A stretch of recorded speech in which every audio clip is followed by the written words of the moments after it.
finally got some levels now. Yeah, I know, for once. We are recording in a spaceship. We are recording in a basketball court. You're going to hear a lot of echoing. We apologize. We're in a remote location. There's a dog here. The dog lives here. It's not just a random dog that's a wild animal. I offered to come to the studio. No, we got a dog here. Dogs make it. Thank you, Tommy. But we're live. Fuck it, we'll do it live! We're recording for Trading the Backs. Volume 6. 7. Yes, indeed. Oh, what's the matter, puppy? Did you miss the last episodes? The last Trading the Backs? You can find that on RudeBoyz.podbean.com. No, she's just a whiny bitch. Maybe she's a fan. I don't know. I mean, last time we were in the specific recording, we did the Daredevil episode last year. Yeah. So there was a lot of comic talk then. So I don't know. Maybe she likes her comic talk. But I'm in a much better state. That is very true. I'm Sherm. I'm Tom. We're the RudeBoyz. And this is Chloe. Oh, she tried to get up on the table. Sniffing the drinks. Yeah. Good segue, Chloe. Let me just adjust the microphone recording volume. There we go. So, Tommy, you got to ask the question. Who's in our mouth? Who's in our mouth? Well, Trading the Backs. You, spoiler alert, well, we talked about it last episode. I gave you the omnibus of Absolute Carnage. You did. So this drink, and I do some of these drinks from superherococktails.com. Okay. This one is the Carnage. And I read it smartly. I didn't drive myself crazy. Oh, yeah, no, that's definitely the way to do it. So what this is, Nation, this is a... I don't know what it is. We're going to make it live, and we're going to see what happens. Hi, pup. How are you? Clara. So, this is what we're doing here, Nation. 3 ounces apple cider. Hi, puppy. Apple cider. Yes. I suppose you were able to find apple cider. Supermarkets, Tom. Well, actually, it was kind of tough because I think they don't really keep it on shelves. But this one's in like the refrigerator section. Yeah, fine. fine. Brand. Chris. Oh, now you don't want to talk, huh? Oh well, you shot me down. So shut up. Now, what are you putting in there now? So now what this is passion fruit liqueur. Kinky. Yeah. I really don't know what we're into. And what's unfortunate is the picture on the website showed it was kind of a little more red. Well, maybe the next... I don't think so. The next drink? Yeah. Possibly. This is Fernet Branca. This is kind of this is an Italian Amaro. And it's kind of licoricey smelling. So maybe after you stir it. Oh, it is a little dark. Okay. There we go. And we're making this in the glass. And we're going to give it a little stir. And I don't know what we're in for. I truly don't. But some of these drinks are a little hit or miss off the websites. Like I've made, I think this is, funny enough, I made the Daredevil drink here. Mm-hmm. And that's what we drank that episode. But a lot of the liqueurs and booze they use in the website are very specific. The passion fruit or the licorice? Yes. The Fernet Branca really, from what I understand, has a very distinct taste. So, I apologize in advance, but I'm taking the ride with you. Alright. There we go. So what are we looking at, Tom? This looks like a very dark, orangey, brown beverage. Don't see the red, but I mean, he wears red and black. Right, yeah. So, I smell the passion fruit. It's probably carnage because it's probably chaos in your mouth. Yeah, I think that's the case. Let's clink it up.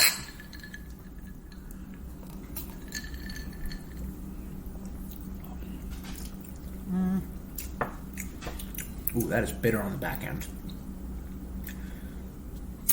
It's a nice mix. Okay. So on the back end, you get the passion fruit. The back end, you get the passion fruit. Okay. That's how I'm seeing it. Okay. And then on the front end, you definitely get the licorice. The licorice, right? So you take a whiff of that. You did already smell it when I opened it, but that's what she said.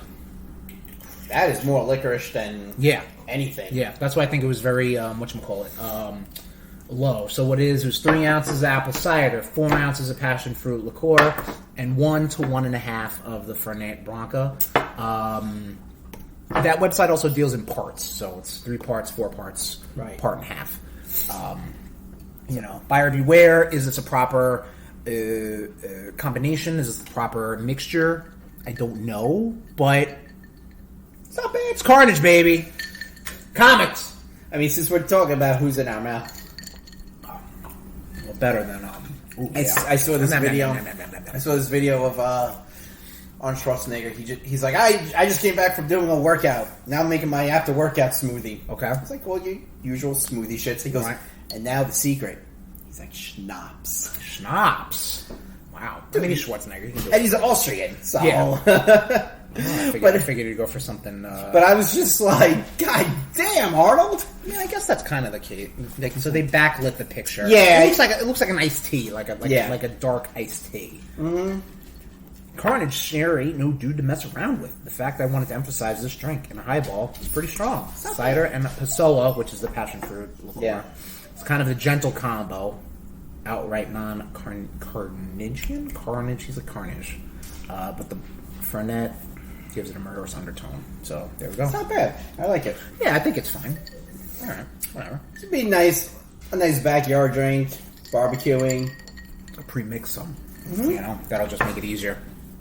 Enough of that bullshit. We got a lot of Blitzkrieg. We do. A lot of news. And the topic itself is Trade in the Backs Volume 7. It's always big and meaty. It's always big and meaty. A lot of meat on that potato. Yeah. So let's mosey on in to Blitzkrieg news.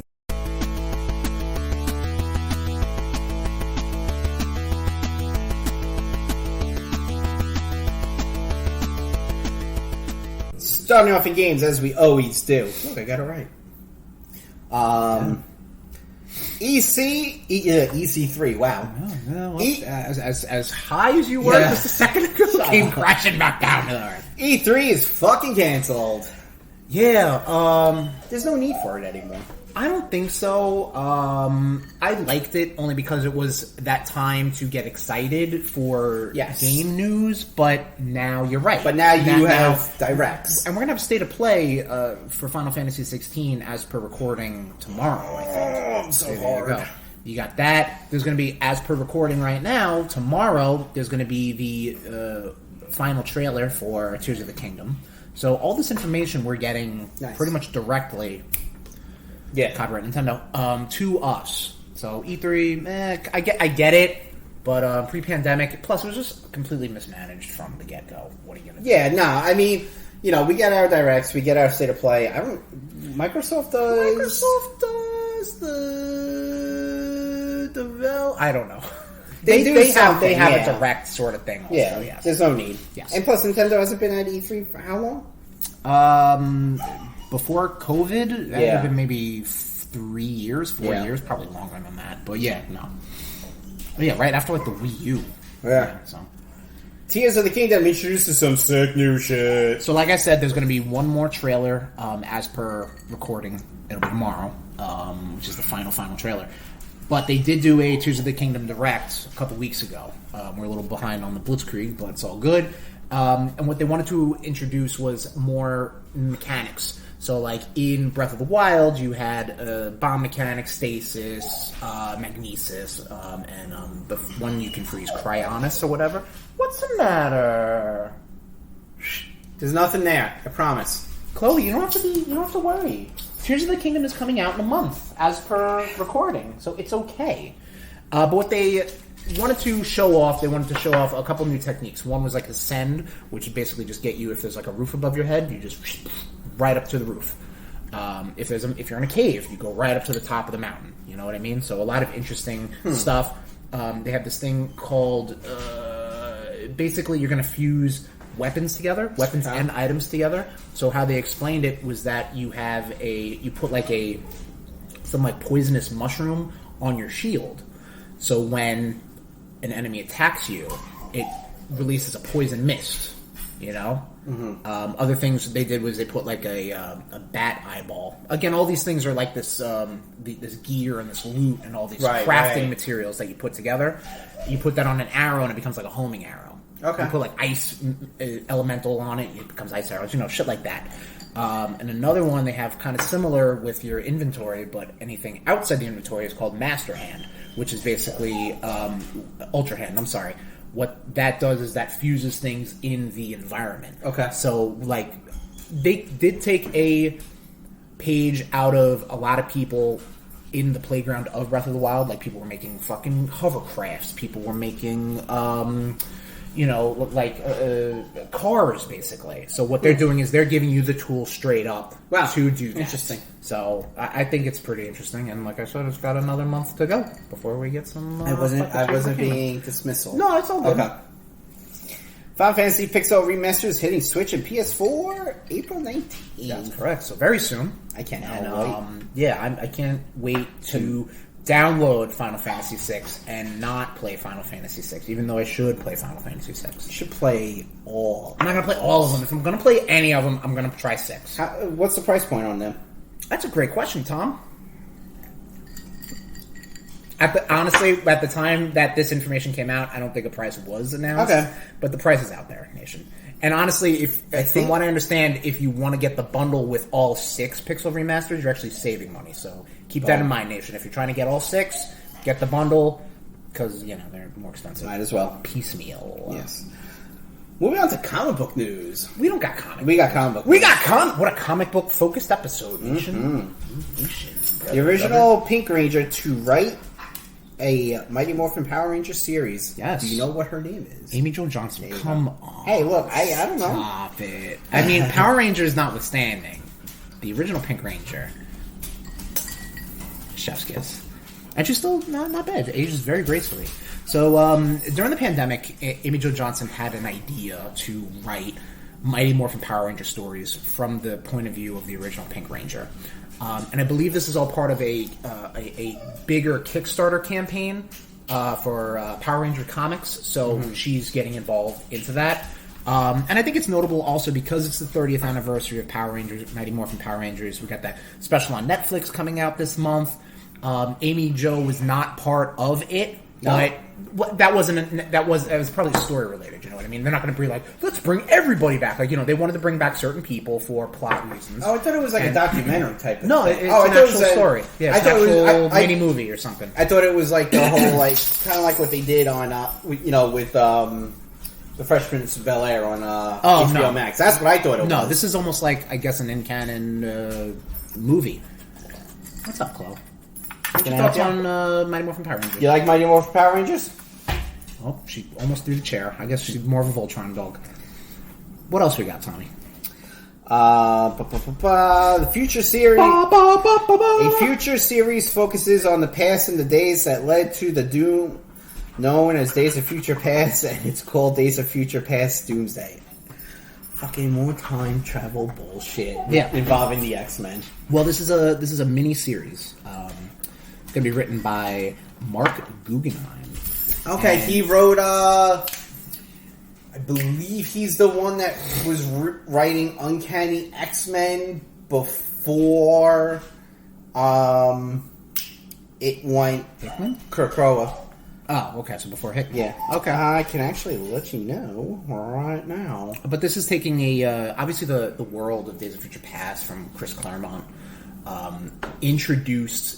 opened up that door. Yes. In the X-Men universe of alternate futures. So, like, anything you get nowadays, or even back then with Bishop or Cable, or, those OGs of the time travel world, all stems from Days of Future Past. Not necessarily all stems, but creatively all stems from Days of Future Past. So what's happening now is that they're having a mini-series that focuses on what happened in that universe timeline. I mean, it's all timey-wimey stuff, but I mean that's pretty cool. It's Days of Future Past iconic. Only 2 issues of Uncanny X-Men at the time. This is obviously going to be more than that, but I mean that's all it was, just 2 issues. He didn't. It's pretty crazy. He didn't. No, I thought he did. All right. Well, listen, it's all good. I know he is an X-Men superstar according to Marvel.com. Yeah, no, he is. I know Marvel's also doing some shit with Doctor Strange. Doctor Strange, never heard of him. Yeah. What else we got, Tommy? That fucking loser. Moving on to movies. Movie talk. Liv Tyler returns to the MCU in Captain America: New World Order. New World Order.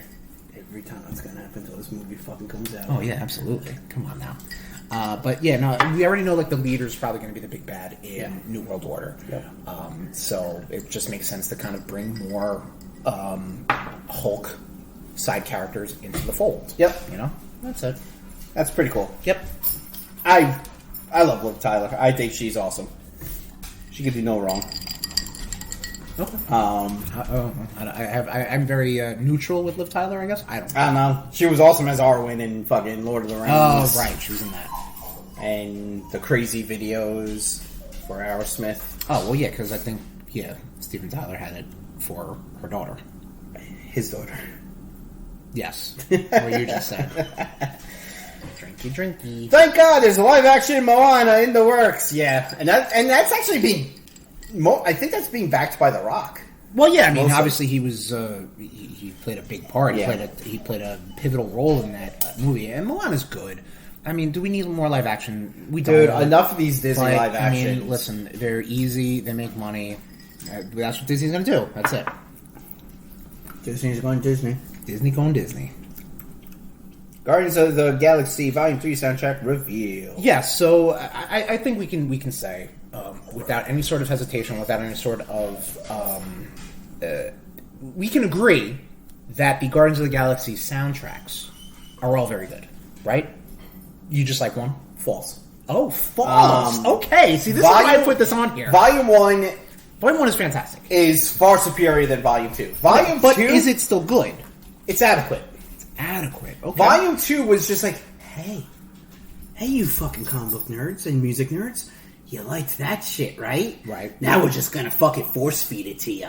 We're gonna open again, like when Homer's mouth is being open when he's in hell getting fed the donuts. Right. That's what they did to us, and that's what this is gonna do. I can already tell that's what it's gonna be with the fucking trailer that I see on TV. Okay. All right. Which oh boy. Okay. was talking to the younger brother. We got to figure out when we want to go see Volume 3. Okay.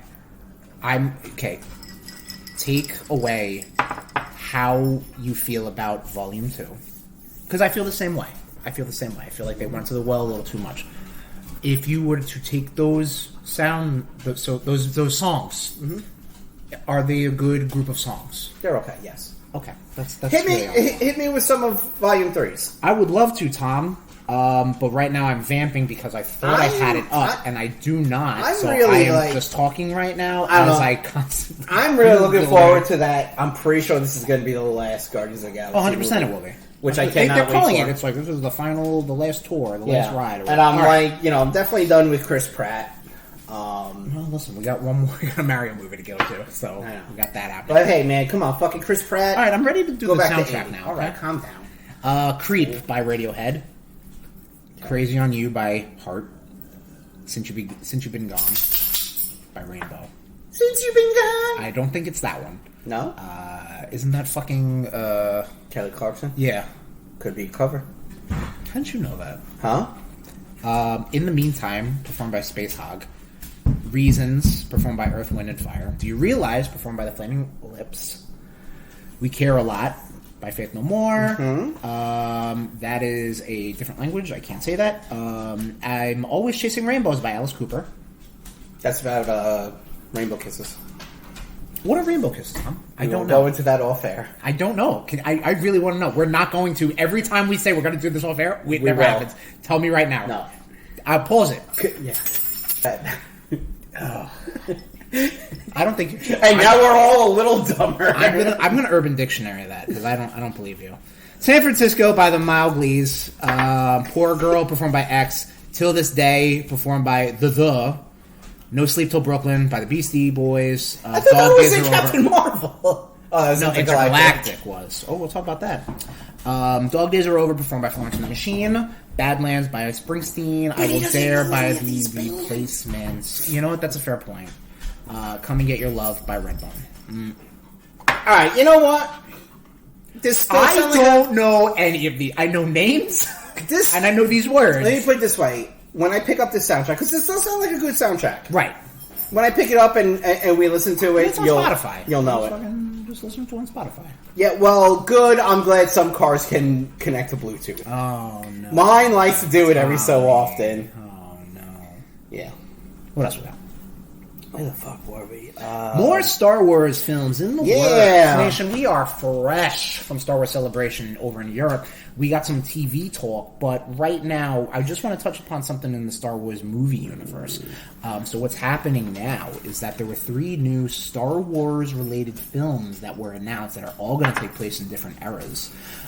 So what we got here is that it's we got movies coming out from Dave Filoni, who was obviously like the head name of stuff post. Who's not a Disney. phony. Dave Filoni, no phony, and that is he's kind of the name to be internally at Lucasfilm post the Disney buyout. Right. He's going to be doing something in kind of the New Republic era. Okay. Maybe taking place that whole what was the fucking thing? Rangers of the New Republic. Okay. Like maybe kind of transforming that into some vision. I don't know. James Mangold, who did Logan, he is going to be doing a Old Republic tale. And I'm saying Old Republic, I mean prior to the New Republic. No, obviously New Republic. Prior to the prequels, but not High Republic. Okay. I don't know. He's gonna be doing some past Star Wars stuff. Okay. Is what I'm getting at. Right, okay. And then Charmine Obain Chinoy, and I said that name perfectly. She's kind of the head writer, creator, director for Ms. Marvel.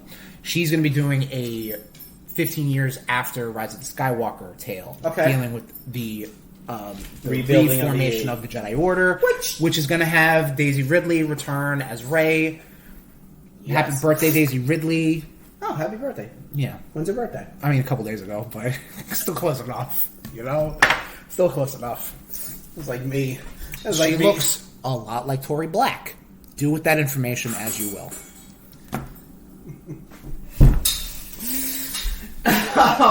She's on the Mount Rushmore. But yeah, no, that's pretty good. And then these movies are kind of further along. They are not in pre-production, air quotes. They're further along, Like, there's probably some more talks and casting. Like, this wasn't something it's like, they're announcing Super Smash Bros. Brawl for the Wii, like, day -1. Like, this is something that's been going on. It's been happening. Right. There's a lot of steam on this whistle. Thanks for taking that. And I'm just, okay, cool. I'm going to make a sound. I like that. All right. Yeah. Star Wars, baby. I love Star Wars. Yeah.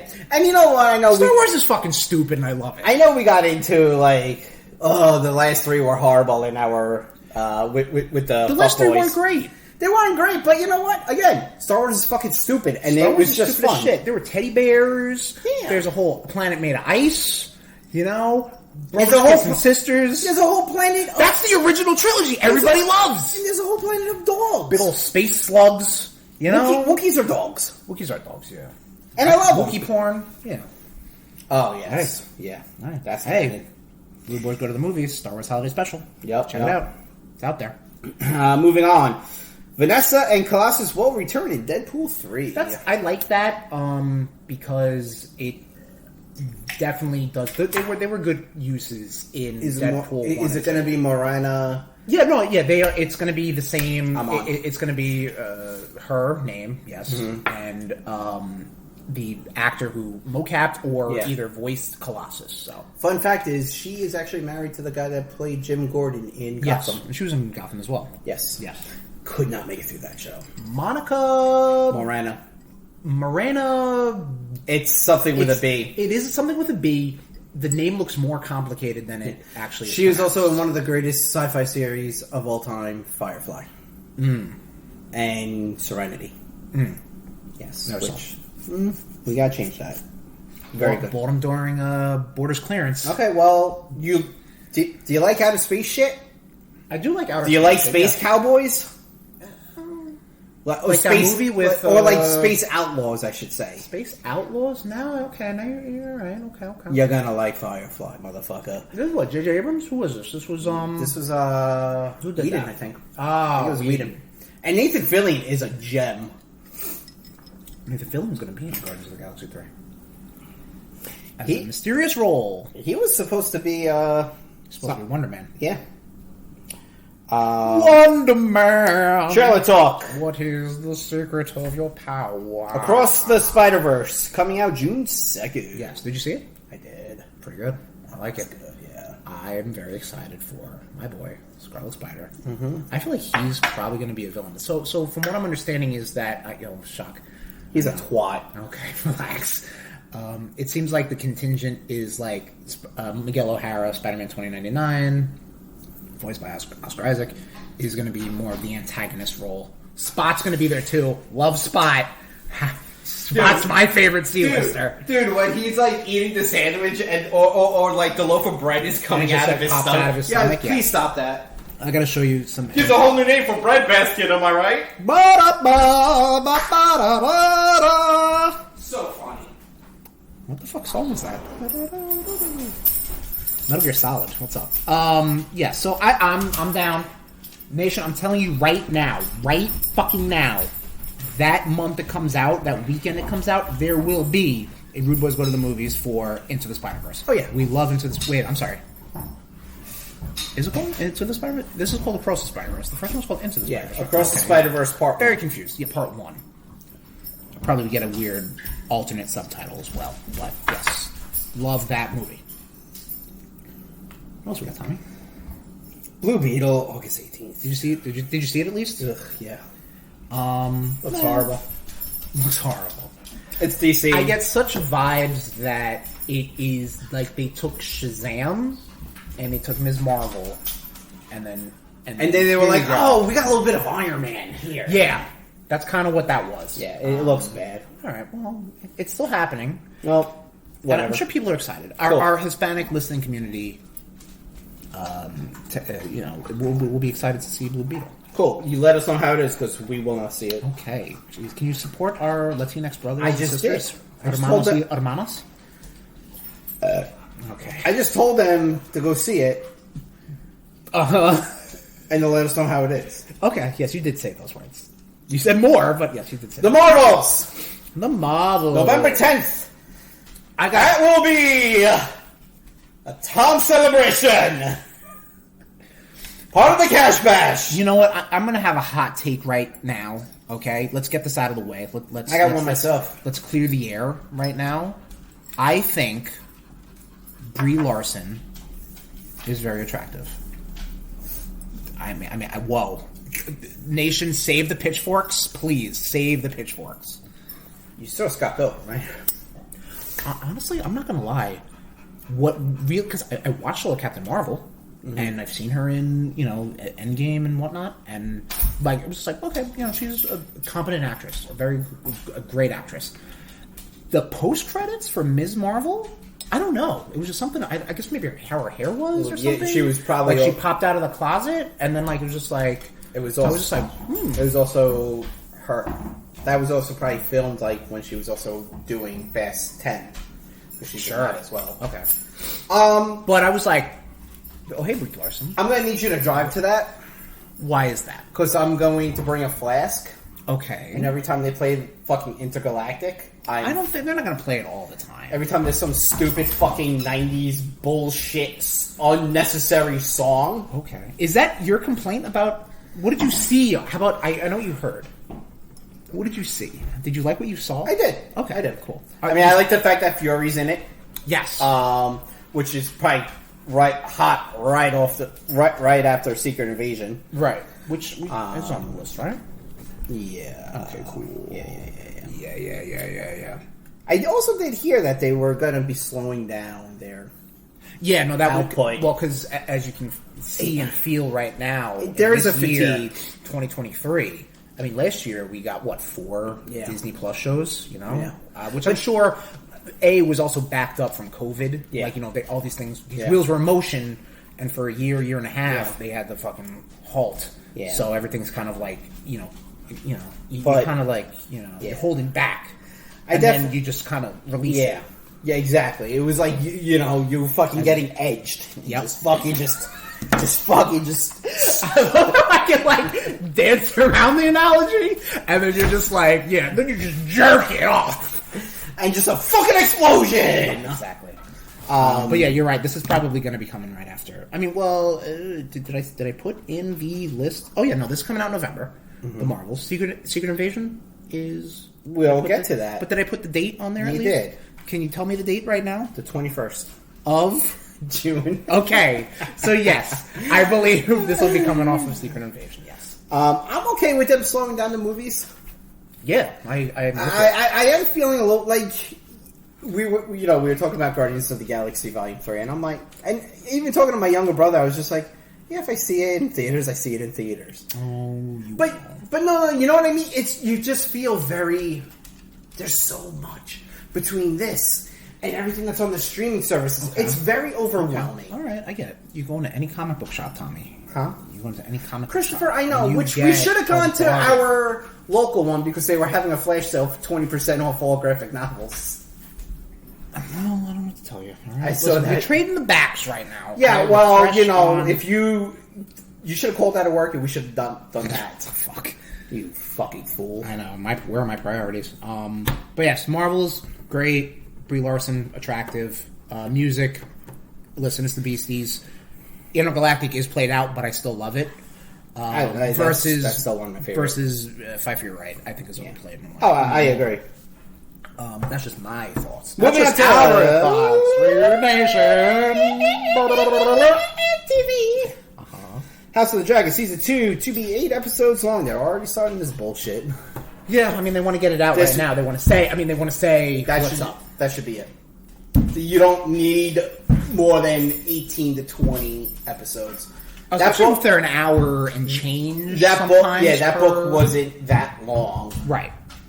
But I mean, there will be some. Yeah, as audiobooks go, I think it was only 20 hours. Right. And they covered a lot of the book in season 1. Okay. So, and I will say, Nation, today, as per recording, HBO, Warner Brothers, Discovery are doing a big unveil. We're going to talk a little bit about it now, but I'm going to sprinkle in some news bits from right now. They are talking about doing a Dunk and Egg prequel series. Dunk and Egg and Dunk. I don't know. Are these are side characters in the books? Apparently, Dunk and Egg. I don't know, Tom. I'd have to they're doing a thing on HBO Max. Well, I mean on HBO. Are they Game of Thrones characters? Or? Yeah. No, yes, they are Game of Thrones. Yeah, or Iron and or. Well, I mean, isn't House of the Dragon Game of Thrones? It's a prequel. House of the Dragon. I'm talking about the branding. It's a prequel. Quotes. Yes, but it's called Game of Thrones. Right, but you're not saying is it? It doesn't take place post what we saw Game of Thrones, Song of Ice and Fire, Fire and Ice, whatever. Thank you. It's not that. That's what I was trying to get. Okay. And you just can't answer me straight. Moving on. Please. I'm moving on. I'm ready to go. Netflix's Scott Pilgrim MMA will be voiced by MovieCast. Pretty cool. Speaking of Brie Larson. Yeah. That very gorgeous woman. Now, is this like just them redoing the movie? I don't think so. I think the actual Brian Lee O'Malley and they're actually Edgar doing the Wright manga? are doing. No, I don't think it's an adaptation, like a more faithful adaptation. I think it's just more stories. Okay, cool. It could be an adaptation. I mean, I think there's plot storyline. Those books were hysterical. They were very funny. They were very well done. Yeah. There are some mini movies I think were released prior to the movie coming out. And those are pretty good. I mean, very well animated as well. Actually, I should say, what is Aubrey Plaza doing? I'm like, she's actually in that movie with Jason Statham. She's in Hugh like Grant. White Lotus too. She won like an Academy Award or an Oscar. That was the same thing. An Emmy. Wait, what's the TV one? Emmy. It is Emmy. Okay, I'm Green Grant. Very cool. Moving on, Akio reboot, Harry Potter series coming. This is fucking stupid. Straight up. And the reason it's fucking stupid... Why is it stupid? Alright, don't make it a reboot of the movies. The movies were fine. Okay. The movies were really fucking good. But Oh, okay. I'm not done. Alright. Akio, shut the fuck up. That's not how it works. Silence-o. Yeah, okay. That is how that works. Alright, shut up. Okay. There are so many other stories that you can make a show about. Like, give me a story about how the original order came to be. And give me the Wizard War. I don't need to see... Harry again. I don't need to see Harry, Hermione, or Ron again. I love those characters. Right. And I'm sorry. And funny thing is, I saw that Emma Watson is petitioning to block this. Well, I don't think that's going to get very far. I mean, unfortunately for Emma Watson, because, like, I think, you know... This is not needed. Warner Brothers is going to do what they're going to do. Yeah. But again, do you agree? Is this needed? I don't think it is. Minus... Well, first off, we made this happen because our Harry Potter episode was one of the most downloaded episodes we've had. Okay. So, I'm sorry, Tom, that we manifested this to happen. Like a Patronus. Again, this is a rumor. No, this is real with the HBO stuff. All right, well, then you... It says that. What does it say? Reboot. Okay. Yeah. I thought someone updated the notes. That motherfucker is sitting right here, buddy. Anyway, I think... Get one drink in this guy and he's all fucking serving. That is very true. I think... You're cut off. You get no more. Shut up. I think that... Idiot. Doing a series based per book... I like that idea because the books there's a lot more meat on those potatoes. Okay. I think it just makes itself better presented in a long form format as opposed to a 90-minute television. All right, you spoke and I silenced you. No, you're right. Okay? You're right. And again, minus problematic creators aside, and who should be getting their money, it's still going to happen because the last time they tried to do something Harry Potter related blew up in their faces, which is the fucking Newt Scamander movies, Fantastic Beasts. That was also a lot of Johnny. That was also a lot of drama. Which now everyone's COVID. And everyone's like, Johnny, we're sorry. Yeah. Do you want to work for us? And he's just like, no, I'm just going to play my fucking music. Yeah. So, of course they would go to the well. Sure. And of course they want to because they have the ability to. Sure. So of course they will. Is this something I'm interested in? Not now. I would need to see something. Like the cast. You know, I'm sure I wasn't really cognizant of the franchise when Sorcerer's Stone was coming out. So having all these cast reveals and trailers and be like, oh my god, like I know the franchise now. Yeah. So like, show me something to get excited about it. You know what I mean? Like I don't want to get hard. I want to be like, oh, that looks cool. You know, that's how I envisioned it. I think, and what's funny enough, I remember reading the books, watching the movies, and saying they're gonna make a new movie. Right, yeah. And animated. I think this would be fantastic animated. Especially in, like, I love the animated sequence in, I think it was Deathly Hallows Part 2. Yeah. I love that. Very artistic. It was part one? Okay. Yeah, when they go to see Lovegood? Yes. Yeah. I thought that animation was great. I don't think you can watch a whole movie on it. Yeah, but yeah, I'm like, oh, you did something good. Yeah. Okay, do it again. You know, but you know, make it, you know, and I think confining it to 2 hours, let's say, you need to let it kind of, you know, engorgo, you know? Yeah, I just don't need episodes about you. I don't. I don't fucking care about house elves. I fucking don't. Fucking house elves. No, you're right. There's some reasons a lot of sub-stories didn't get talked about in the movies. And 100% honestly, right. That's the one sub-story that fucking sticks out the most. That it's like, out of all the books. But I mean, that was very big on in Hermione's, you know, that Hermione of course would do that. I get it. I don't need it. I don't give a shit about fucking house elves. It sounds very elitist to you. Shut up! Idiot. You know house elves are an allegory for slavery, Tom, so you condone slavery? You didn't answer, Nation. You heard it here first. Tom loves slaves! Oh. Or you didn't hear it. What's the matter?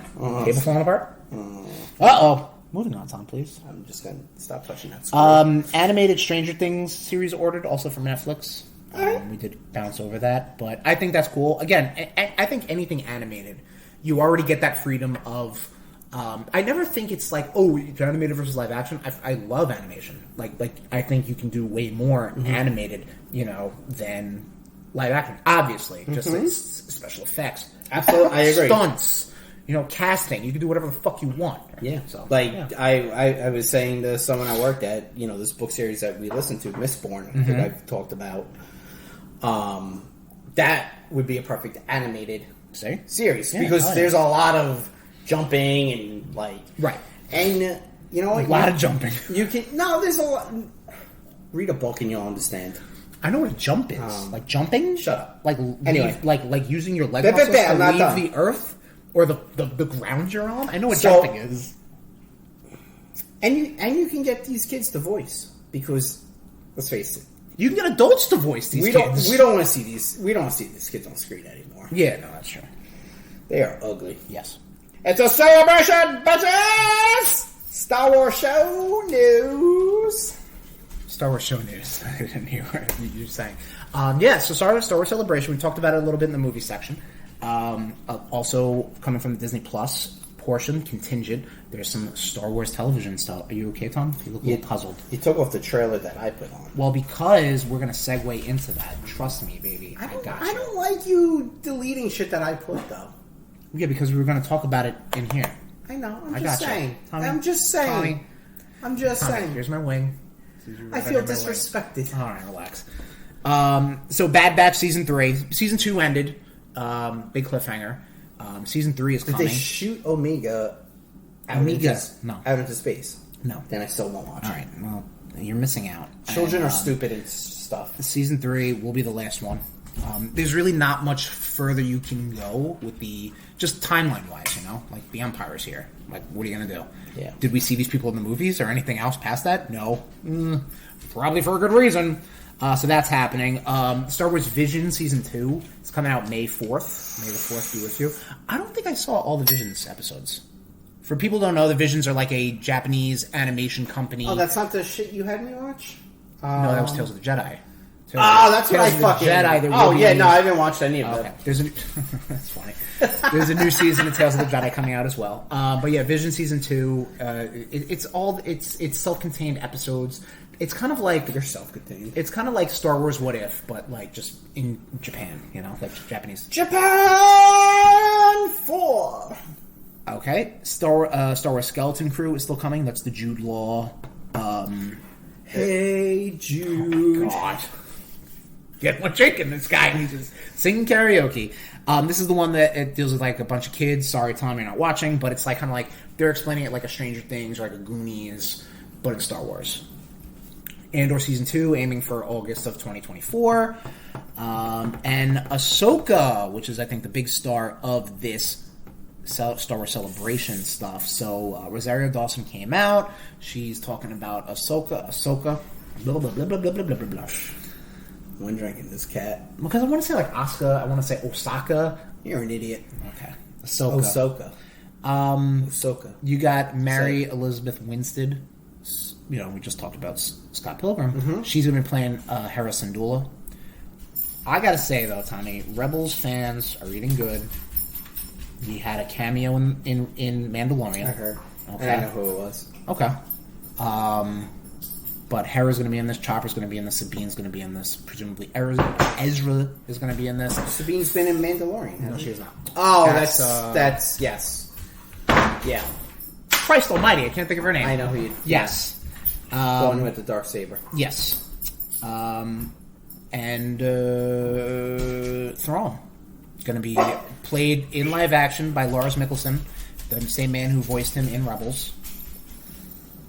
Dude, when I saw Thrawn, I was like, oh, they're fucking doing this. They're going fucking full anal. They're making a lot of illusions. Again, Thrawn was in Rebels.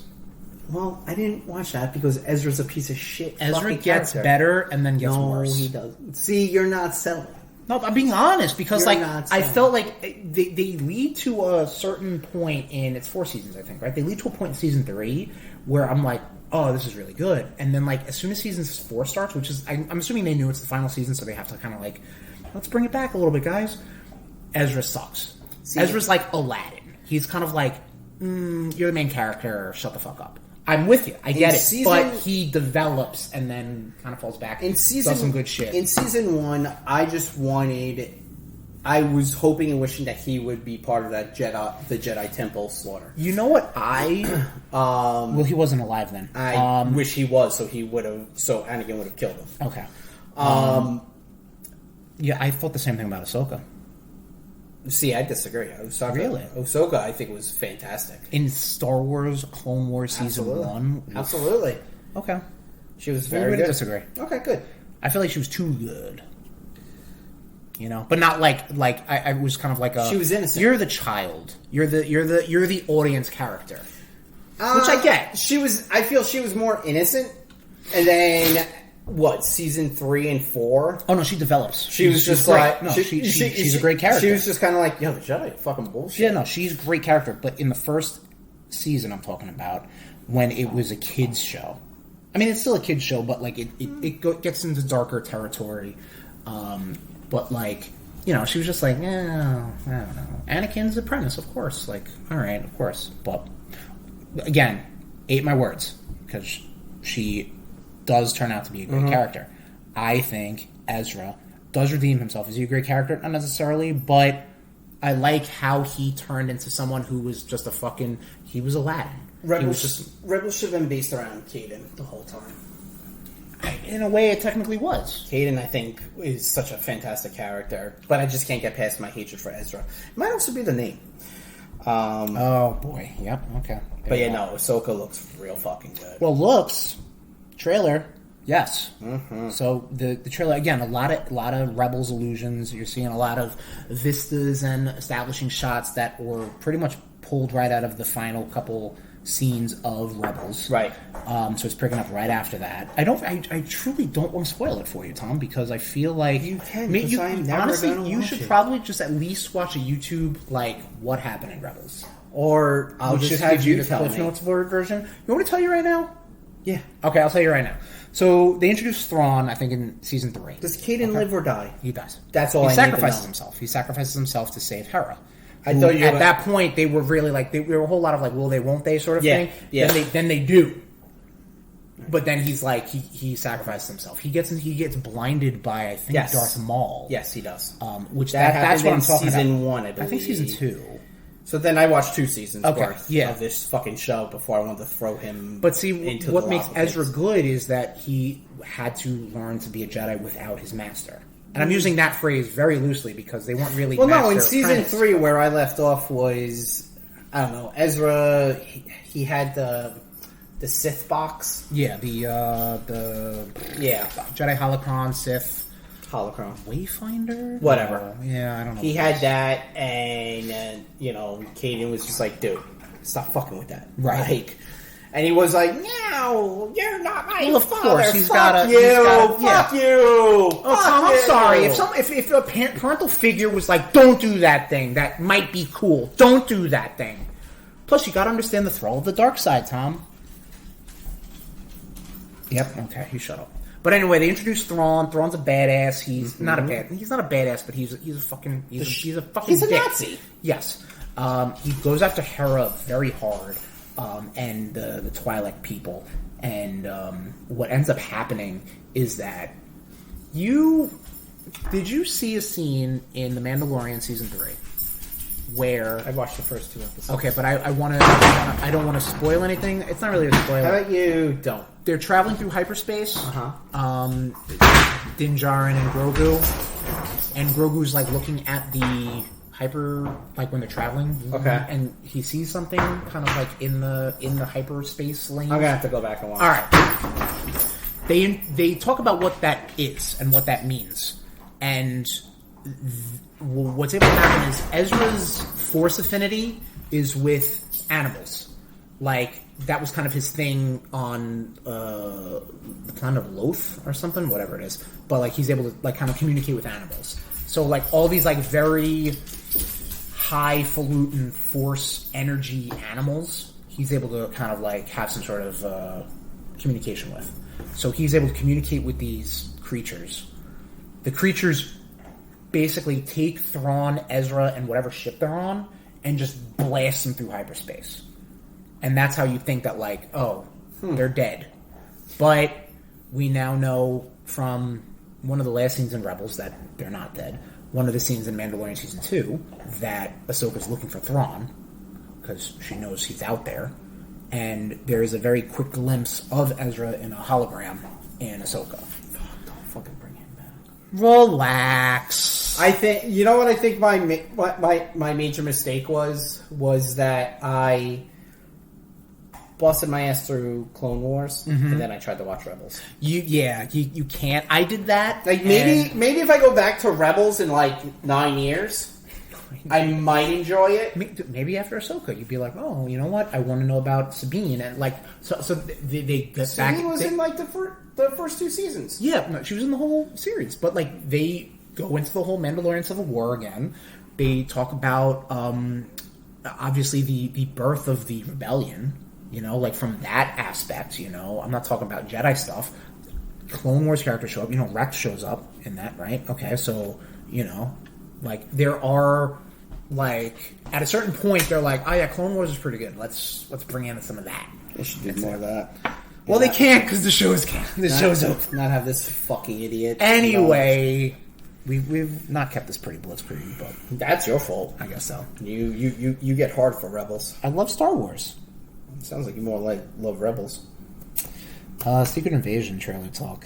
Looks really good. Yeah, I like it. Looks real good. It looks like he might be doing. Nick Fury might be in charge of Sword, which was like this like we knew that during. Did they actually say Sword? No, they didn't say Sword. So we were just assuming. Of course, we were assuming. Okay, so we're idiots. Right? Yeah, because the Marvel Cinematic Universe would have picked something completely original to do, not based off the comics. Yes.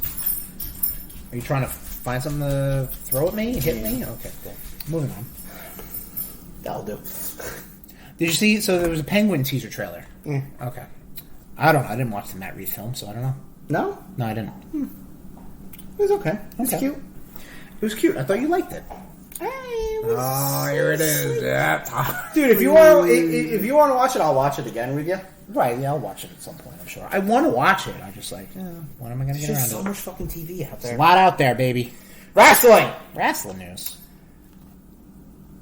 Endeavor,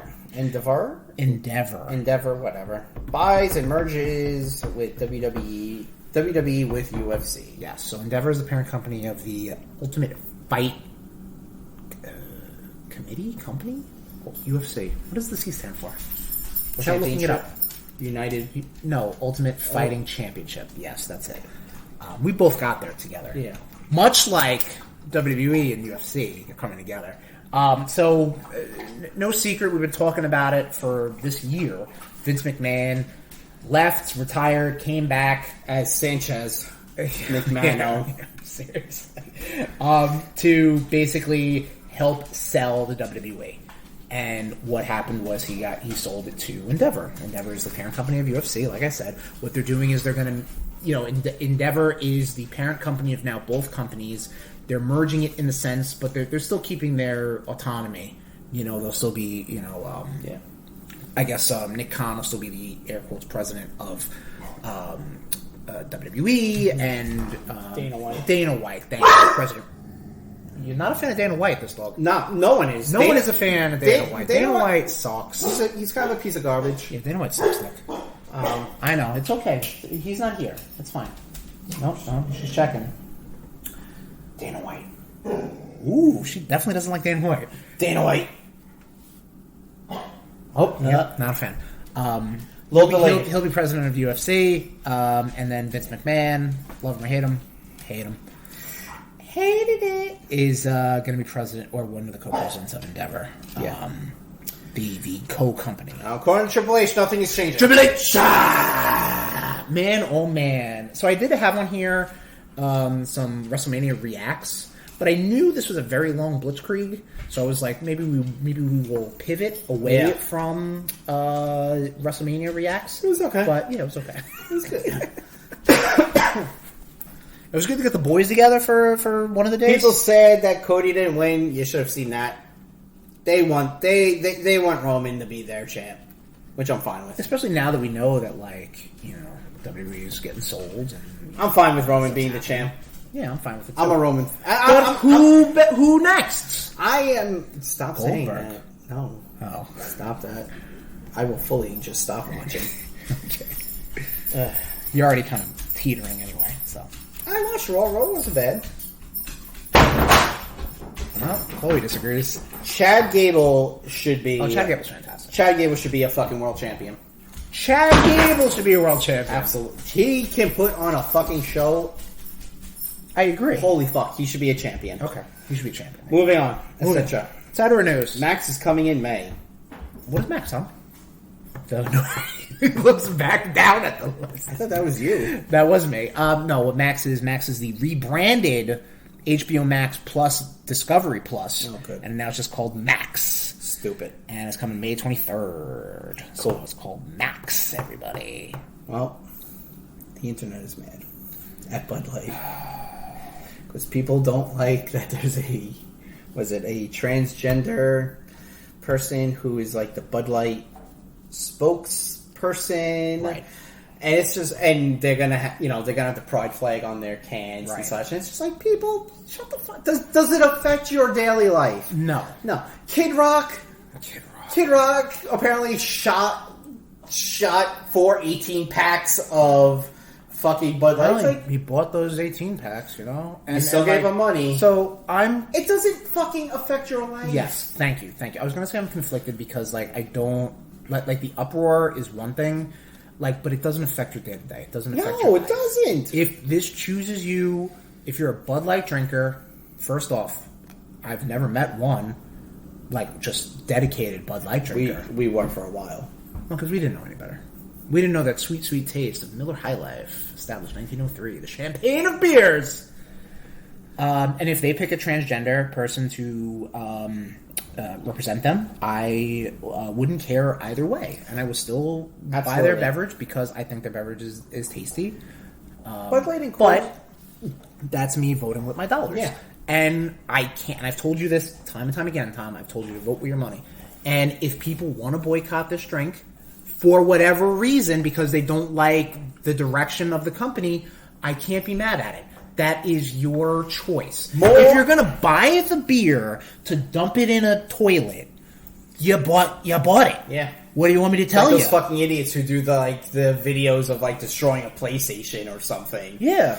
They do that for the clicks. They're not doing it because I hate PlayStation. I mean, if they do it because they hate PlayStation, guess what? You just spent $500 plus on a PlayStation. Yeah. Cool. They don't give a shit. You bought it. Yeah, people are just fucking stupid. Get over it. It doesn't affect you. If it truly does, we're sorry, but vote with your dollars. There's plenty of beer out there. And Bud Light is also classified as water, so there's plenty of water out there as well. Sorry, Bud Light and Coors Light are fantastic on those nice hot summer days. And might I suggest a Miller High Life, established 1903, the champagne of beers. They even have a Miller High Life Light. They do have a Miller High Life Light. If you do enjoy your light beers. Yes, that is true. But I mean, you would much rather the full flavor. Well, no, there are people watching their waistlines. They might want the light. Then they should get the fuck away from the champagne of beers, Miller High Life. Fair. That's all we have for Blitzkrieg. That's all we have. That was the shortest Blitzkrieg ever. Nope.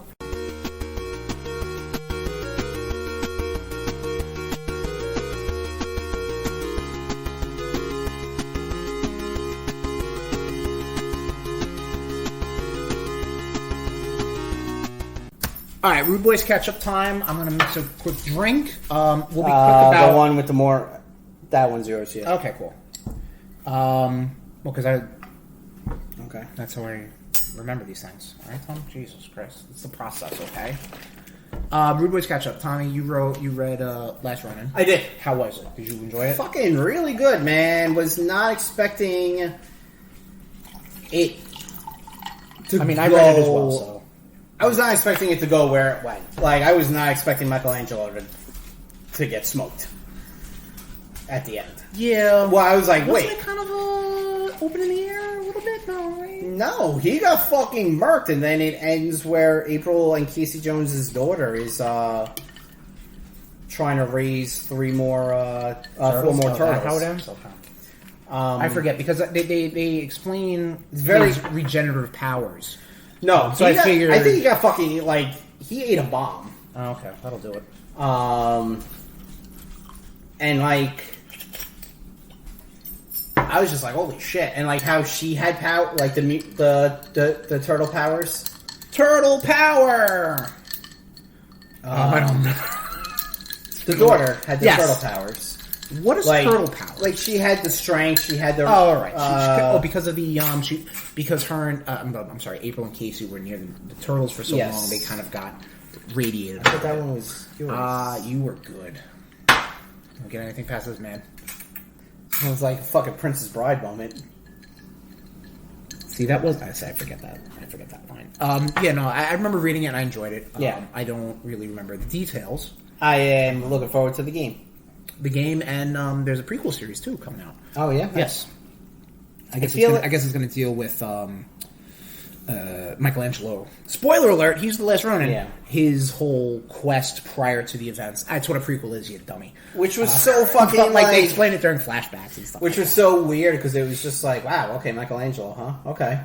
Well, I think that's kind of the twist, you know. Like you think out of all 4 turtles, which it'd was be the Leo one, or Raph. Yeah, I think that was kind of what they were going with. Yeah. Really dug it. I'm glad you enjoyed it. I really did. I gotta buy a copy of my own. Oh, you borrowed from your brother, right? Yeah. Oh, nice. Also just, been watching some stand-up comedy. Okay, like who? What the hell's his name?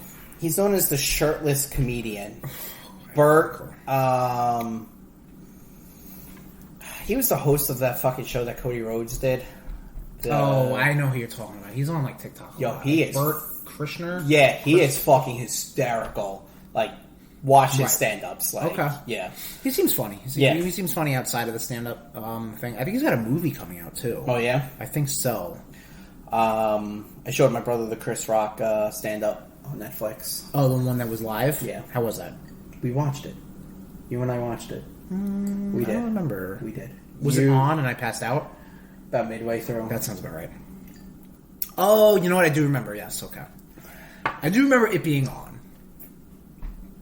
It's fucking time. What do you want to tell you, Tom? I live a very busy life.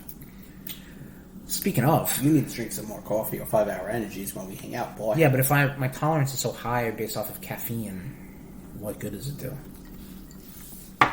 Anyway, what have you been up to? I've been up to playing the game. So I finally finished up Fire Emblem Engage. Okay.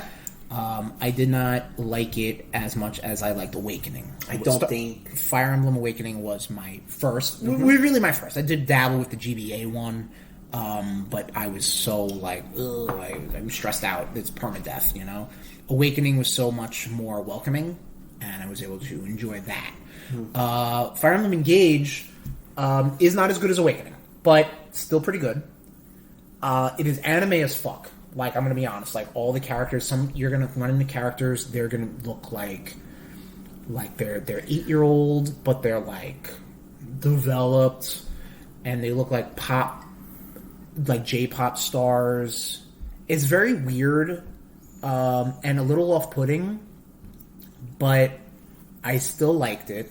The story is not. The story, I think, is the same as all Fire Emblems. You know, okay. Like you gotta unite the countries to fight the dragon. Like I hate to say it, I think that's all Fire Emblem stories. Mm-hmm. At least the ones I'm familiar with.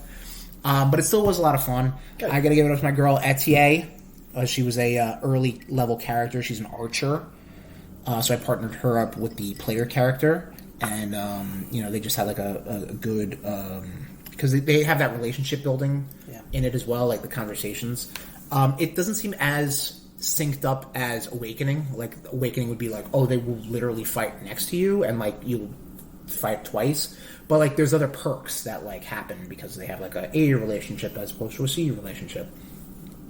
But, man, she fucking... I heard to a point where, like, she was just sniping dudes left and right. And I'm like, I don't care. Like, this is great. Because it's like, it's not like, oh, these other guys, it wasn't like challenging, because it was just like, perfect, this is exactly what I want. She's over-leveled as fuck, and she's going to snipe the shit out of you motherfuckers. Same playstyle as Awakening? Oh, 100%, yeah. It's the same. That's pretty much ever since the first game, you know? Like, it's the same grid-based combat, you know? Cool. I have it in the bag right here, so you can borrow it. Do you have any questions on it that I can maybe try to field? No, I don't want anything spoiled. No, I don't mean like story, but like any questions on how it plays, or like maybe what to expect, or. I mean, it seems like it plays. I mean, I've seen a couple of like gameplays, and it seems like it plays like every other.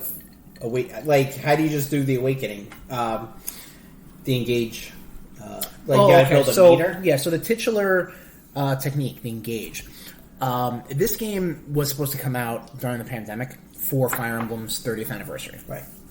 And when you start playing this game, you'll see why. Like, they have these things called Emblem Rings. Emblem Rings are the avatar or the spirit of other heroes from Fire Emblem games. Right. So Marth, Roy, Ike, Lucina, Corrin from Fates, Byleth from Three Houses. You know, all these other games that didn't come out in America, you know? They're there. Frederick in it? No.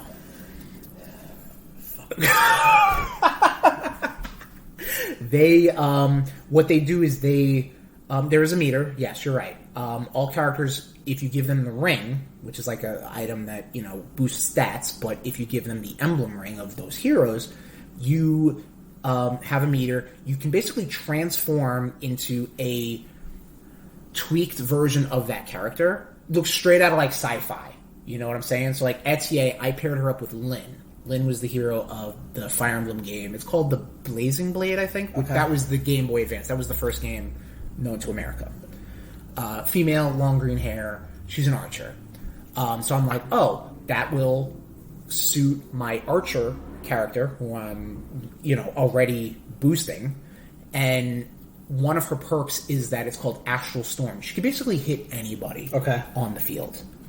So I do that, and that's great. But like when you engage, you transform. So now Etier, who's just like, you know, it's a girl who's an archer. She's like floating. She's got like it's straight. It's like sci-fi, bro. They're floating. They've got like wings, you know, like Gundam wings or something like that. Like it's pretty cool.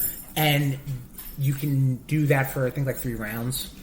And then you have to build the meter up. You build the meter up by attacking foes or just getting involved in the skirmishes or whatever. So it got to a point where I'm just like that was the one that I did a lot, was the Etier Lin combo. Oh, not a fan of Etier Lin. All right. Well, I'm sorry. Go crazy. Okay. Go crazy. You don't mind if I do. But yeah, that was my overused combo, 100%. I'm not ever going to be abashed by that. But my main character, like I had her with Marth. I kept it in storyline. I didn't really dabble with like stats or classes. Like how I played Awakening, Tom, was when they reached a certain level and I could master seal them to a different class. It would really just be that class. Gotcha. Like the secondary, the advanced class, they call it. Like, I didn't like, oh, what would this character be if they were a berserker or whatever, a thief, you know? Like, I didn't give a shit about that. Oh, okay, so you play opposite if of how you I were, play. you're gonna like, pick and choose, right. So, like, my Etier, who was an archer, became a sniper. Okay. That was her thing. The main character, I think the default name is Lear. She's like the dragon child, and then she becomes a divine dragon. Like, I'm not going to be that one to be like, oh, what kind of stat difference do I get? Like, I don't give a shit about that. It is very welcoming in the sense that you can go in and be like, what does this stat do? You press the X button, you hover over it, and it tells you what it does. I'm like, thank God. Because RPGs, that's my one thing about RPGs. Like, the luck stat, what the fuck does that mean? I don't know. Yeah, no, I can agree. Like luck, I'm just like, I guess I'm finding better treasure. Kind of, yeah. Like, it's so nebulous, and all RPGs do that. But as long as you realize it's not going to be as good, it's not going to be better than Awakening. Maybe it's as good. Right. And you got to realize it's like, it's an anime as fuck. You know, like all the men are gorgeous, all the chicks have big boobs. It's anime. You know, like that's just how it goes. This one's a scaredy cat. This one is a fucking masochist, you know, like it's cliche. What's the name? Thajara? Tharja? No. Damn. There are so like the emblem rings, like the main character ones, they can create sub rings. So you can give other characters, you know, if you don't have a badass emblem ring, you can give them another ring to boost their stats. Like you can do that stuff. There's a ton of stats. There's a ton of things. You know, play it. If it truly doesn't tickle your fancy, but if you want to give it a shot, I'm more than happy to try to assist you or try to explain I'm back at because this. a lot of stuff is very confusing. I'm back at this sub studio this weekend, so There you go, Submarine. I'll bring my Switch. Excellent. There you go. So But I did like it. good. Overall, I like it. That's what's important. I also then right up started Bayonetta Origins, Cereza and the Lost Demon. Okay. This is the Bayonetta prequel, spin-off, whatever we want to call it. It is so far I'm only like a couple hours in. Very storybook. It looks really fucking good. I downloaded the demo and I think I got like 2 minutes into like, oh, you know what? I'm not gonna play this demo. I'm gonna buy it. Like I just liked how it looked enough to be like, I'm in. It doesn't play like a Bayonetta game, so it's not like a character action game. It is kind of like an isometric look, and you're controlling Cereza, Bayonetta, and through like a forest, and you also have another character, Cheshire, which is like this big demon cat. And Cheshire you cat. are Hey, because that was like one of the big like you never played Bayonetta, Correct. but like one of like the dolls is like a little kitty cat. Okay. So someone goes like, "Oh, Cheshire," and then it's like, and everybody's like forehead slap, like that scene from Airplane, where it's like, "Oh yeah, Alice in Wonderland, I got it." Like, so you're already there. But the game also controls uniquely. I know you've never played this game, Tom. It's called Brothers: A Tale of Two Sons. Okay. You're controlling two characters with one controller, and you're using the two joysticks to move them around. And it's kind of bewildering, but also like when it moves. Like you're literally just your mind is It's kind in of your thumbs. It's kind of like that roguelike game that's out there where you control the two sisters. It's like a roguelike Metrovania. I'm drawing a blank on the. You were talking about it last time, Yeah. but I think the character transforms. I think they. I mean, maybe it's a thing of something. Like different. one has one has a gun, one has a sword. Yeah. I think that's the same character, but it transforms. Well, the same. Yeah. You're. I think you're only controlling one character, but you're right. Yes, like if you can control two, then you're controlling two. You know, or like Castlevania, Portrait of Ruin. Yeah, kind of did something similar with like the D-pad and the touchscreen. But yeah, I got to put more time into that. I really like how it looks, and it plays very well. And so far, so good. Good. And I finished up the series Your Honor. Cool. On Showtime with Bryan Cranston. Really good. I talked about it a couple episodes ago. Bryan Cranston, only 2 seasons, and they have already said they're not doing a third. No? Which is good and bad because, like, knowing that and how it ends is like, all right, like that has some finality, but there is still maybe some questions unanswered, is what it is.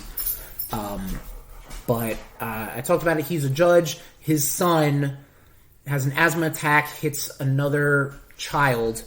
The child is the baby son of a mob boss. So Bryan Cranston is a judge, obviously upholds the law and all its legalities, but what does he do? He has to protect the son, so he's got to go on a whole misadventure, basically, of just political intrigue and, class warfare and drugs and cops. There's a lot. It's really good. If you guys have Showtime, check it out. It's only 2 seasons, so it's done. I like shows like that because it's like, that's the whole story. Speaking of Bryan Cranston, have you seen the new Popcorners commercial where it's like... Oh, what? The Super Bowl commercial when it was from Breaking Bad? Yeah. Oh, okay, yeah. I've been seeing it a lot lately. Have you? Yeah. Okay. Not mine. All right. Figured you'd like to know that because it's Bryan Cranston. Yeah. Why do I talk this asshole? And that's all because we have a podcast going, 145 episodes plus. Yeah, I know. And that's all we've been up to. It's been aggravating. But is it all we've been up to? No. Bum, bum, bum. Trading the Backs. Volume 7. Tom, what did I give you? You gave me Absolute Carnage. The Omni. The Omnibus. Yes. Chris, what did I give you? You gave me the Jason Aaron, I'm guessing complete run, right? Complete run, yes. Of Wolverine and the X-Men. Yes. So, Tom, tell me what you learned from Absolute Carnage. So, where are we? I will tell you where we are in the Venom universe. This is all building up to King in Black. Yes. So, I in previous Trading the Backs, I had you read Venomverse, Venomize, Poison X. So all these characters get symbiotes, or at least a little bit. Yeah, so in this, Carnage is trying to capture... is going after anyone that's ever worn a symbiote because they have a codex that's, in their spine. It's basically Carnage finds God. But he's the god of murder. Yeah, so and he's down. He's the prophet. Yes. Essentially. Yes. So this involves Eddie Brock and Eddie Brock's son, Dylan, but he's telling him that it's his brother throughout the whole thing. Well, yeah, so Dylan Brock was a creation of Donny Cates in his Venom run. Yeah. Donny Cates? Donny Cates. Yeah. What had happened was the symbiote had repressed the memory of Dylan. Yeah. Or of even impregnating, I think her name is Anne. Yeah, Michelle Williams. Yes, Michelle Williams and her crying face. Just based off of, I don't know, jealousy or whatever. But because Eddie has a son now, and the Venom symbiote was there, Dylan he shows some sort of weird powers or whatever, there's something going on with Dylan. So Carnage is running amok. He is probably, I would say, the most Carnage he's been since Maximum Carnage. Because did you read? I gave you the other, Carnage USA, right? I gave you that. He's just like, okay, we got 5 books about Carnage. Yeah. Cool. All right, but this is holding nothing back. No, he kills a whole bunch of people in not Blackgate. Ravencroft? No, not Ravencroft. Ravencroft. The Asylum. No, when he's posing as Eddie in the prison. I don't know. But I wanted you to read this because... in Rikers, actually. Okay. He did kill that whole town that got carnageized, I guess. And Thunderbolt Ross was there? Yes. Yeah. Because he got a Venom symbiote. A symbiote in one of those books. Yeah, so I don't remember Thunderbolt dying. Yeah. Again, what's tough about big books like this is that there are still things that happen. Yeah. That they still have to address. Yeah. So you're right. Did Thaddeus Ross die? He must have, because then his corpse got his... That could have happened in a Hulk book for all exactly, I know. Yes. What I really did enjoy this was seeing Peter and Eddie working together. Yes. I really dug that. I think that was Donny Cates' MO. He wanted to basically... I don't really know what Venom was up to prior to Donny Cates' run. But he makes him... He does... his whole run, he makes him a hero. Yeah. So. Miles trying to help Scorpion, and Scorpion just being a piece of shit. Scorpion always a piece of shit. Yeah. I love it. Same. Never changed. But Matt Gargan was a Venom, so he's being hunted. Yep. Dylan has powers where he can just wipe a symbiote off of someone. Yep. I do like his... I think that gets revealed really in this. Not revealed, but oh my god, he's got some power. Yeah, I really do like his symbiote cat. Oh, Sleeper. Again, that was something that was in when Flash Thompson was a Guardian of the Galaxy. Yep. He came across a Clintar, and I'm saying Clintar because that's the term I think they know at the time. And it's a cat who I think goes on a Kree soldier or something to become an actual humanoid, but is just a cat also. Yeah. Well, first it goes as a wolf, and then then Dylan's like, "Well, I'm more of a cat person." Yeah, which was hysterical. Fuck the Maker. Dude, that fucking when you see him with Ultimate Reed Richards, seeing him without the helmet is fucking nightmare inducing. Yes. I liked the main story. Okay. Of Maximum Carnage. Absolute Carnage. Absolute Carnage. I really did. I liked how they got the band back together, Cap and Spider-Man really in the main story, but so the omnibus, members of the RudeNation know, I read this thing like an idiot, and I read it as chronological as I can. and I hate it. Yeah, but I'm like not I gonna- feel like that's the way I'm supposed to consume it. I'm not gonna lie, I liked some of the side stories a lot like, better. What were some highlights? If it's easier to look at the table of contents or something, just I don't know. The refresh your Deadpool memory. stuff was Yeah, that's Deadpool for you. That's like we need a Deadpool tie-in, I guys. really liked how Iron Fist got the band back together. Yes, so That I really dug. And I was trying to. I didn't want to spoil that to you because I knew this was going to be a trading them back. So, liked- so what happens is what happens with that? So Misty Knight gets captured by John Jameson, who, holy shit, he's a fucking terrifying thing when Right. because he's part werewolf and part symbiote, and like it's I a think fucking he was running Ravencroft at the time. yes, he so- was. Yeah, well, that's how they got. Like the whole Cult of Carnage kind of happened. And the Cult of Carnage also was highlighted by the Carnage family. Yeah. From Maximum Carnage from the 90s. Yeah, but like minus Carrion. But going back to the Maker, he has a fucking penis head. Yeah, he's got like that weird. It's like a xenomorph leader head. Well, actually, where when I it's saw all him, big old brain. I just saw the Coneheads. We come from France. There you go, yeah.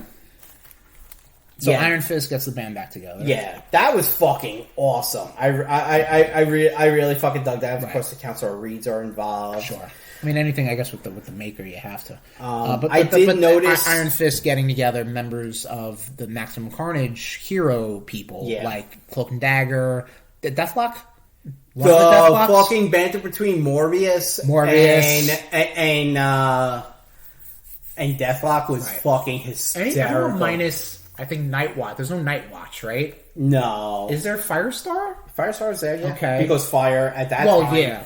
But, like, let's just talk about when Norman Carnage is going after Deadpool. Right. So, you read Red Goblin. Yes. Okay, so... But they have... Norman has Cletus Cassidy's psyche in him.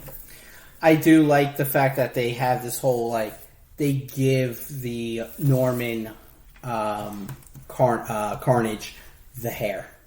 Oh, yeah. And I'm like, what? You needed to differentiate between him fucking... and actual Carnage. Actual Carnage Well, has also, the spiral. actual Carnage looks like a fucking skeleton man monster. And he has the spiral. Yeah, but I mean, they artist representation. Yeah. I liked the Shriek story. Scream. Sorry. Scream, yes. Shriek's in it. Shriek gets We'll talk about Shriek. Okay. Shriek terrified me. Right. So, Scream, one of the Scream- 5 Life Foundation symbiotes that were basically sons and daughters of Venom. Yeah, and... not spawned, but basically formed. And it seemed like there was like 5 people that have worn the Scream symbiote. Because you got... Scream, I think... You got the girl who has the pentagram on her chest. Who was a Ghost Rider? No. Saved by Ghost Rider? No, I think she's part of the Hellstroms. Mania? No, I think she's part of the Hellstroms. She has some sort of relationship with that. When you start Venom, Carnage, I gotcha. You start then taking that a step away and being like Scream, Phage, Riot, Lasher, Agony. Fucking name them all, baby. You start doing that, okay, I'm there. Then you start getting like Hybrid, Toxin, Sleeper. Like I'm like, okay, enough. And now you're gonna be like Mania, all this stuff. This character now is the new Scream. This one is this guy, and I'm like, slow down, please. I wish King in Black has in the omnibus a handbook. Okay. Which is good. Which I guess might have been an issue that they just wanted to slap in there. It is more Venom focused, so any of the sub stories or the tie-ins you're not really going to get a lot out of. But it's good to be like, oh, that's why this person's important. So it's Patricia Robinson. Which I like this. Like this does too. I'm Wolverine and the X-Men. It's Patricia Robinson. She wore the Venom symbiote briefly. She wore the Venom symbiote. Yes. Okay. She might have been known as Mania. I think when that mob guy was Venom. Right, yeah. Lex Cunningham. I have no fucking This was pretty good, though. Like, this whole story. Like, how you had fun. Like I said, some of the side stories, I really fucking... Right. And some of them, I'm sure you were like, why? I felt like that with the White Rabbit story. See, we talked about this off air. White Rabbit is a newer character, I guess in the same vein as like Mr. Negative and Morlun. And they had to create... Like, they couldn't create another A-lister. Or they couldn't try to create another A-lister. They needed to make another C-lister. And I'm like, yeah, all right. The fact that Misty was walking around with a dead symbiote over her. Right. Just being like, nope, nothing to see here. She's badass, so. She fucking is, man. I think this is when her and Iron Fist were together. Okay. Yeah, the whole... Man, like, Carnage and Dema... Oh, okay. Not Demo, but right. Dema Goblin. Right. The sacrificed Shriek. Yes. And she becomes Demo Goblin. Yeah, and they were just gets you your Demo Goblin reference. And she's a badass. She pops fucking bullets out that they put in her. Yeah, she's a demon. She's a demon lady. Demon lady. I mean, the Deadpool stuff was fine. Deadpool. Yeah, Deadpool. I did like the one story where it was I guess Peter and Mary Jane have reconnected, and Mary Jane got called away to go to do a movie. Okay. And he's like, no, I'm going to be there to see you away. And then his sister comes. Oh, Teresa, right? Yeah, and I was like, wait, who the fuck are you? Yeah, see, that's the thing. That's the thing with and I'm sure that's how you feel sometimes when I give you Xbox. Oh, 1,000%. Like, wait, who the fuck is this person? 1,000%. Like, I wish they would at least give you, like, a quick, like, I'm gonna turn to the beginning of this trade paperback. This. Right here. Hey, what's going on in who are these world? people? Yeah. Oh, and if they did that before every Deadpool, maybe notwithstanding, but Spider-Man, the Spider-Man tie-ins, to be like, oh, who am I going to see right now? Because I'm obviously reading this for Carnage or for Venom. You know what I mean? Like, I might not know who this is. I would appreciate that, but they obviously want you to look and research and fucking buy a comic. So I get the Ghost Rider story was really good. I don't remember it. So this was the one where your boy Danny Blaze. Danny Ketch. Johnny Blaze. Which, Johnny Blaze and Danny Ketch, I fell into a Ghost Rider hole yesterday on Wikipedia. Okay. They are apparently long-lost brothers. Oh, boy. Okay. Cool. But yeah, like, how Johnny Blaze is the king of hell now. Yes. And that carries into King in Black, too, which is cool. Okay, cool. And I did like the Ghost Rider story in that, too, so... Ghost Rider I've always been... Yeah. I'm a fan of Ghost Rider. I like the Ghost Rider story and even Shadowland. Yeah. Like, I don't think... don't get me wrong. I don't think I would read... Robbie Reyes is really good. I love the idea of Robbie Reyes. Yeah. Am I going to sit and read a monthly of Ghost Rider? I am not. I was like... I get it. Got it. Ghost Rider. Demon. Got it. But he's like religious. He's not evil. Get it. I loved when he teamed up with the X-Men in New Orleans to fight the Brood. That's not in one of my collections. Gotcha. I like this story with the family. Okay, so this has the other Life Foundation. Yeah. Right. Yes. Yeah. And the daughter's like doing her best to fight everything. Right. Off. So what's happening is the other 4 Life Foundation symbiotes kind of came back because they were Carnage's totemic thrall or whatever, based off of Null, kind of reanimates them, and they kind of take over a whole family, and it's creepy. The art's weird, but it's like, well, okay, good. This is the shit you want to see for like a Carnage. This was my introduction to Weapon Omega, Weapon H, the Hulk and Wolverine thing. You know what, dude? It's someone I would not fuck with. Well, of course. Oh, what about if we did the Hulk and Wolverine? Oh my god! Is there any Is there any Vietnam stuff in this? Vietnam? Is there? It's mentioned. It is mentioned. It's mentioned. Right. So I liked the Hawkeye story where he was in San Francisco because they're finding like these citadels. Excuse me. That pretty much Carnage is using. Right. So you have San Fran, big Venom town. Him in San Francisco, and then you have, poor fucking Hawkeye's got to go at it alone. And then meanwhile, you got in New York, you got Cap, Wolverine, right, Spider-Man, and the Thing. Everybody's in New York, barely fucking making it. Yeah. Captain Marvel story was cute. Yeah, it seemed like a weird tie-in, but whatever. Yeah, all good. Very weird tie-in. Yeah. I find it funny that like when I see the name of Goose as Chewbacca because Right, yeah, because Chewbacca's the comic name. Yeah. All in all, I enjoyed this. Right. Fucking Venom Hulk. I liked that. Venom Hulk, yes, I remember. I dug that. The Hulk story I thought was good. Yeah, that whole story where like he's like talking to like the different Hulks and everything. And this is making me kind of want to like. I think it comes out in August. I want to get the omnibus of Immortal Hulk because I've heard nothing but good things about that. Isn't that what Donny Cates wrote prior to? He did, right? Yeah, they swapped writers, I think. Yeah, right? Like I guess the guy doing Venom did Hulk, or maybe vice versa. I don't fucking know. But yeah, no, I'm sorry. I thought this book was fucking fantastic. Good, I'm glad. So the next step is going to be King in Black. Good. Like that's what. That's the wrap up. That's the wrap up. Yeah. I mean, well, it's the summer of symbiotes this year, so I know. Apparently, Carnage is coming back. It's the summer of symbiotes. You got. All I know is in Marvel Snap, I got Null. See, there you go. So you'll know about Null. But yes, so Tom, I'm all about the concise stories. Yeah. I said that about Your Honor. I know how it ends. I know how it ends. I know how it begins. I know how it ends. Great. If you want to give me more feedback, more history, more culture, fine. Yeah. But this is Absolute Carnage. This was King in Black. You know what I mean? You want to give me a whole run of an author? I'm okay with that because I know how it begins. How you don't give me a whole run of a series like Immortal Hulk. Yeah, am I gonna read I'm not gonna read Stan Lee Spider-Man, but like if you want, like if I was to collect all those omnis, that'd be that would be it. Yeah. But like, do I want to do that? I don't think I do. Yeah. That's why it'd be the Frank Miller Daredevil run. I would love to read that. But I'm not gonna start with like Stan Lee's run, or like anybody else's run. Yeah, no, because he's a prolific, or Mark Waid, or real good.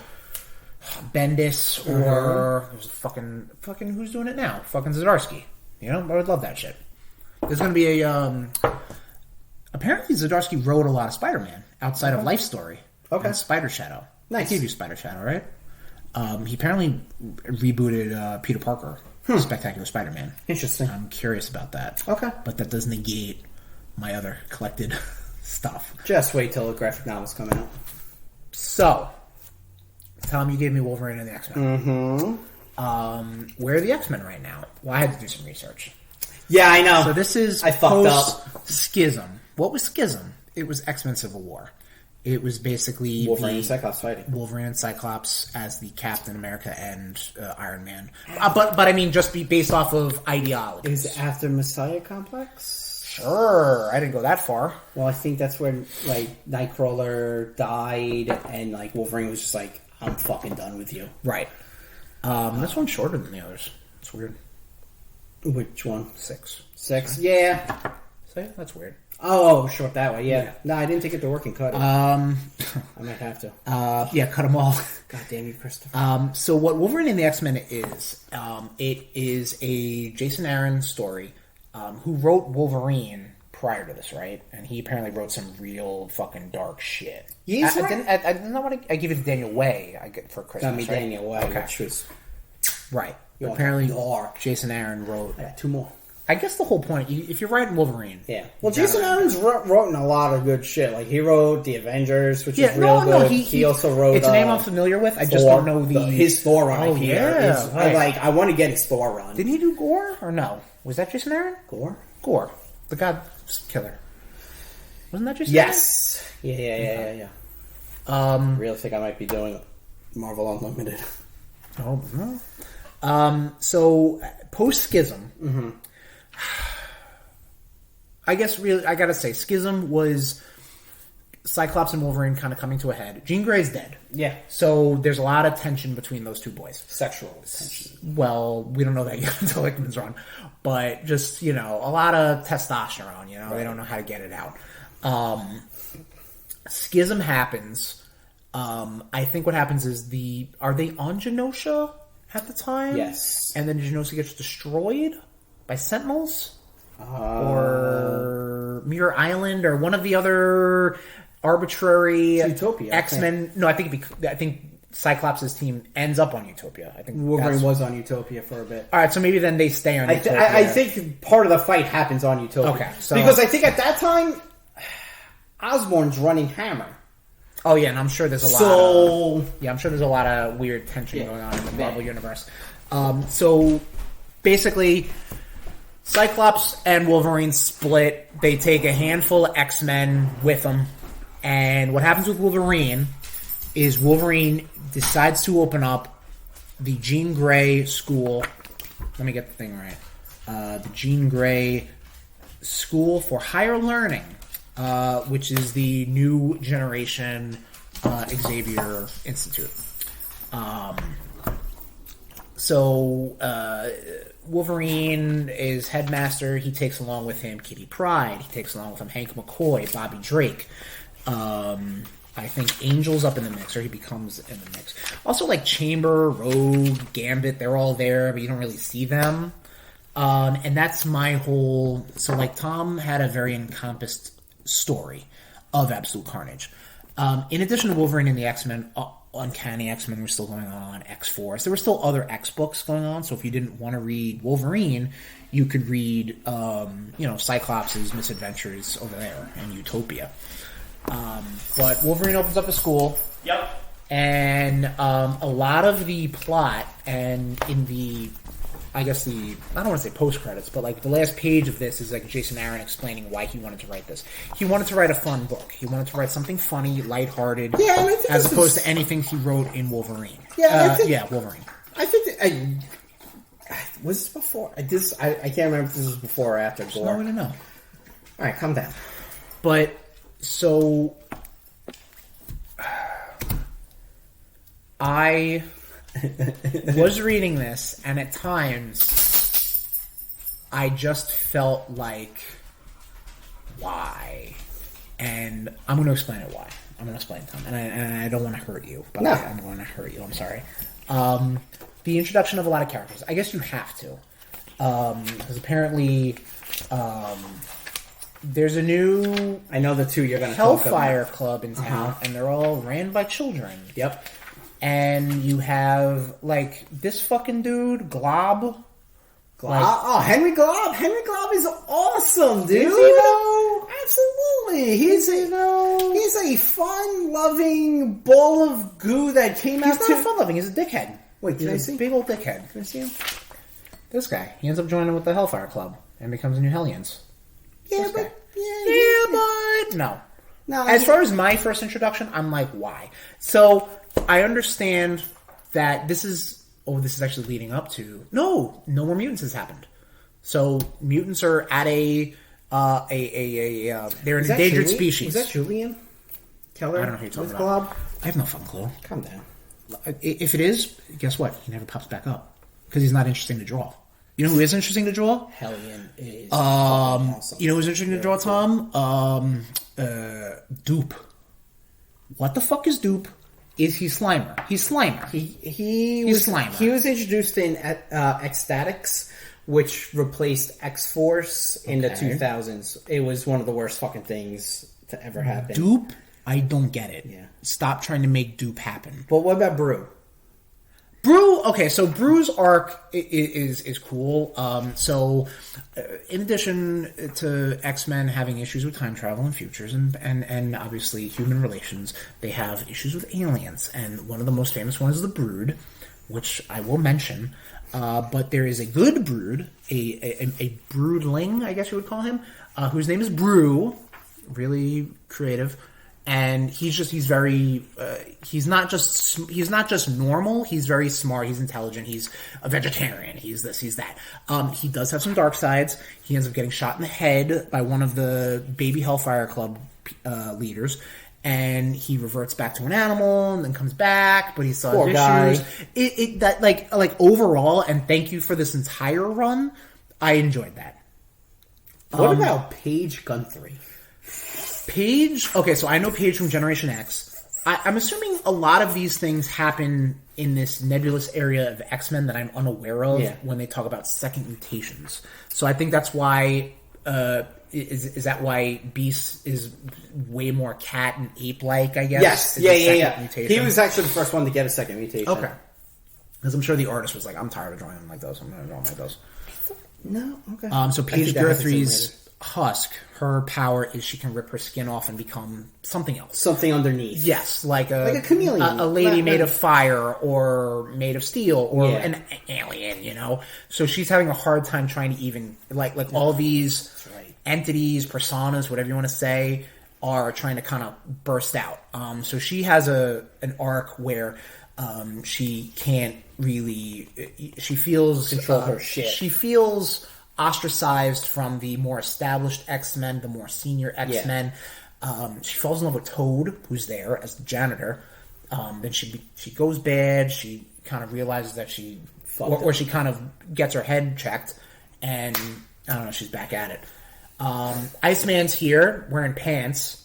There's a lot that goes on concurrently with these X-Men so books. I like in to this. say. I like how fucking Warren is very childlike because of what happened in Uncanny X-Force. See? I know I fucked up. No, you didn't know. I was able to understand that. You know what I mean? And if I had an issue, like, and how so Iceman kind of sees him as his like little brother. Well, of course, because like they have a history, and they talk about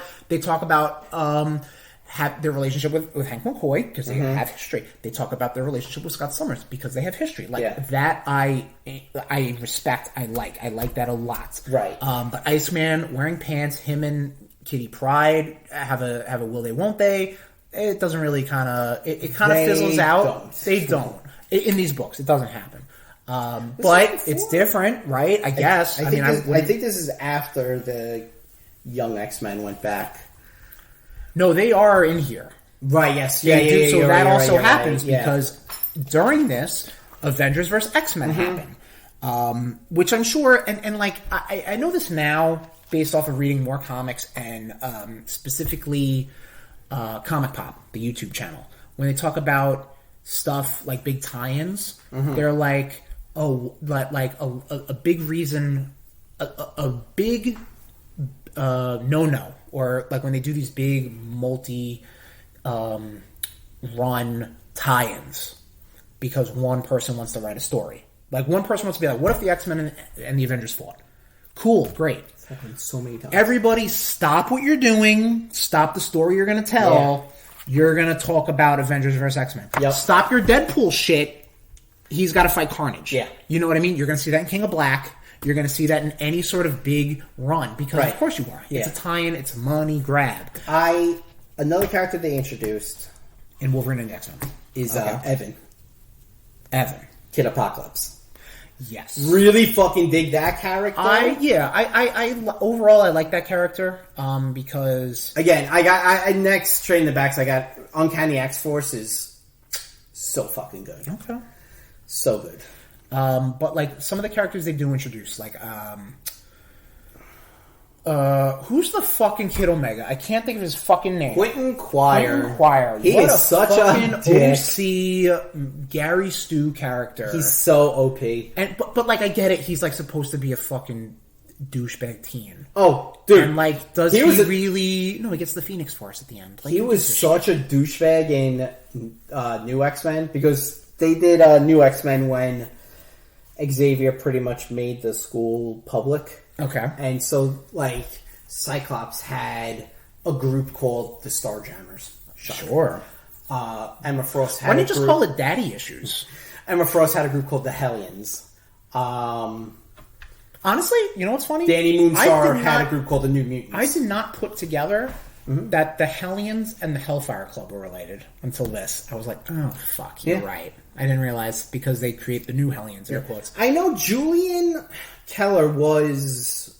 He's not in these. I mean, he was in that one, but he doesn't amount to shit in any of this. Well, I know he loses his hands at one point. Cool. Like, you know what? I wouldn't have known because he ain't in any of this. You have Kid Gladiator. I've seen Kid Gladiator in these books more than I've seen this other. They were focusing around Kid Gladiator and I think Deathbirds. Warbird, yeah. His bodyguard. Right. A teacher, whatever. Was she is she Deathbird's daughter? I have no idea. No, it doesn't seem like it. Yeah. I mean, honestly, retcon it, but like they do. There's a lot of origin. There's a lot of origin stuff in this. Actually, no. I'm sorry. The only time you see Deathbird's daughter is in X-Men: The End. Okay. It's Deathbird and Bishop's kid. But like Bishop got some alien dirty deeds done. Let's talk about some things I just do Sure. not care about. Okay. Chris Chris Bachalo's art? No, I love Chris Bachalo's art. I'm I Generation X. I know. Like, I loved him in that. He definitely had a more normal art style more traditional art style, I would say. I just love how he does, like, this. Look at this. The Iceman golems or whatever you want to say. I love that shit. All right, Tom. I've never liked Chris Tom Bachalo. puked in his mouth. Except from Joel Psylocke. All right. Anyway, Jim Lee. I mean, Jim Lee, come on. But okay, let me talk about some stuff I did like. I like, and this is obviously pre-Hickman. There's a Krakoa monster. Yes. It is the grounds, the school grounds, literally the school grounds. Well, that is also the monster that the giant-sized X-Men fought. Yes, I know who Krakoa is, but this is spawned of Krakoa. Yeah. Yes, in addition That's to what's actually... you're going to see them fight in one of the last And that's issues. actually Krakoa in the Hickman run. Yeah. That is the actual Krakoa. But I feel like this might have been maybe the first reference since then. So oh, that's pretty cool. So there you go. I like that. I like the Brood arc, I said. The character of Edie, I was very originally turned off. Edie is the character who controls ice and fire. Oh, okay, yeah. She comes from a very religious background. She seems like she's the most torn out of all of these students. Well, she didn't want to be mutant. Right, well, that's true also because of her religious background, but also she's friends with Hope. Yeah. So, like, there's a lot of, like, oh, I wish I see Hope. Is she okay? Da-da-da. Because it's like they are, on two different sides, yet are best friends. Like, I like that. There was a story after Messiah Complex where Hope was all of a sudden you start seeing mutant signatures popping up all over. And Hope was actually going around and gathering them. Oh, okay. Yeah. Yeah, no, I mean, so perfect tie-in. AVX, which is another previous trade in the backs, which I read, which basically reintroduces mutants into the Marvel universe, the Marvel Comics universe.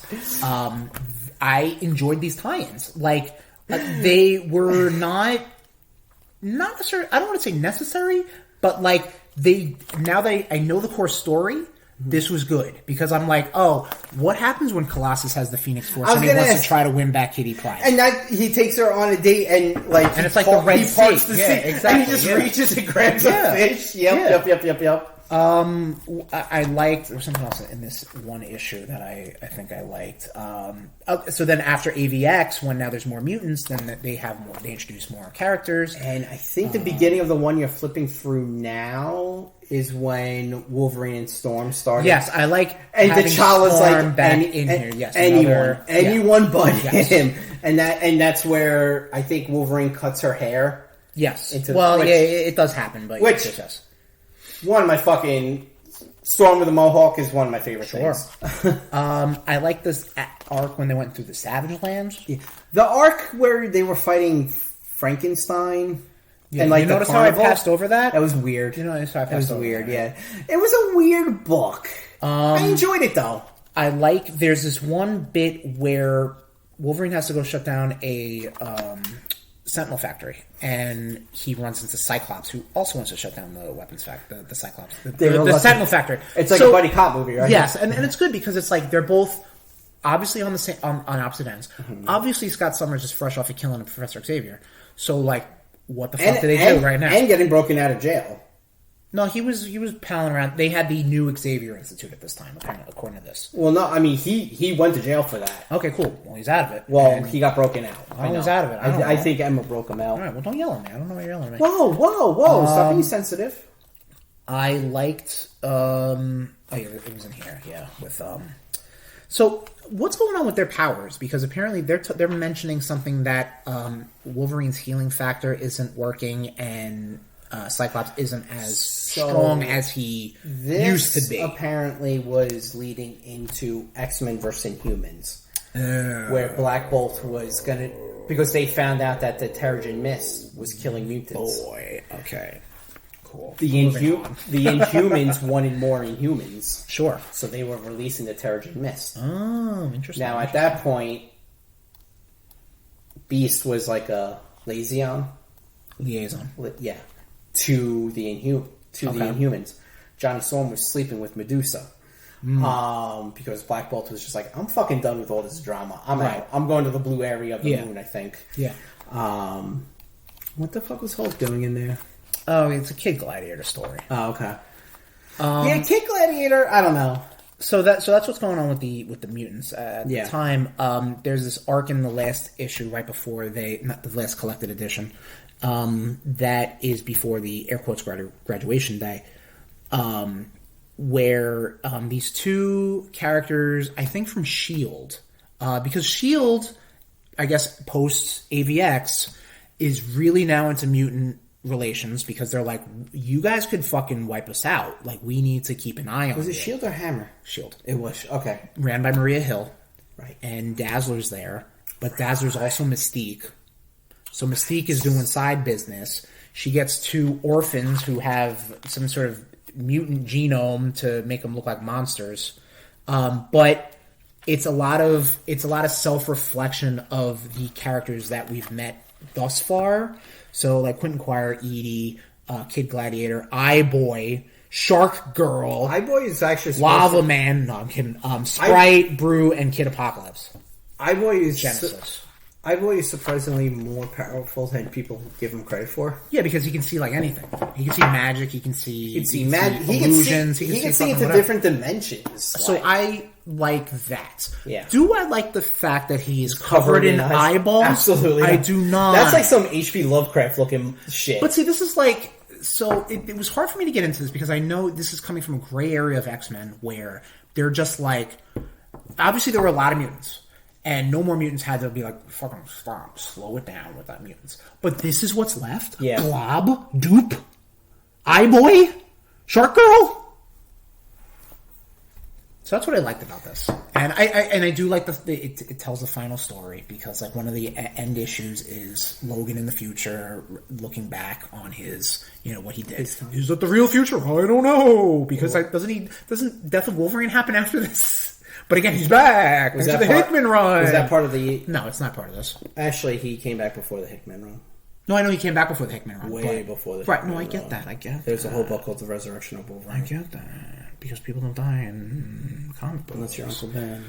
Uncle Ben's been back. Or Gwen Stacy. Gwen Stacy's been back. Well, a clone. Not the same... Yes, I understand. But the character will always live on. I know. Same with Uncle Ben. What didn't I like? The characters I don't give a shit about, I don't need their backstory. Like the Hellfire Club, the kids. I don't give a shit. And I don't like my dad was mean, but he's a murderer, so I had to out-murder him. Like, I don't give a shit about that. The whole circus arc is just to get this fucking kid Frankenstein over. But that's the whole thing. Like with the Hellfire, I don't need 4 fucking pages of this. With the Hellfire Club, you had Shinobi Shaw, who was Sebastian Shaw's son. Okay. Trying to outkill. I get that. Okay, so maybe I understand that the history of that. I don't think you do. But I get having, if your new heroes are kids, high schoolers, then I guess your villain's got to be high schoolers also.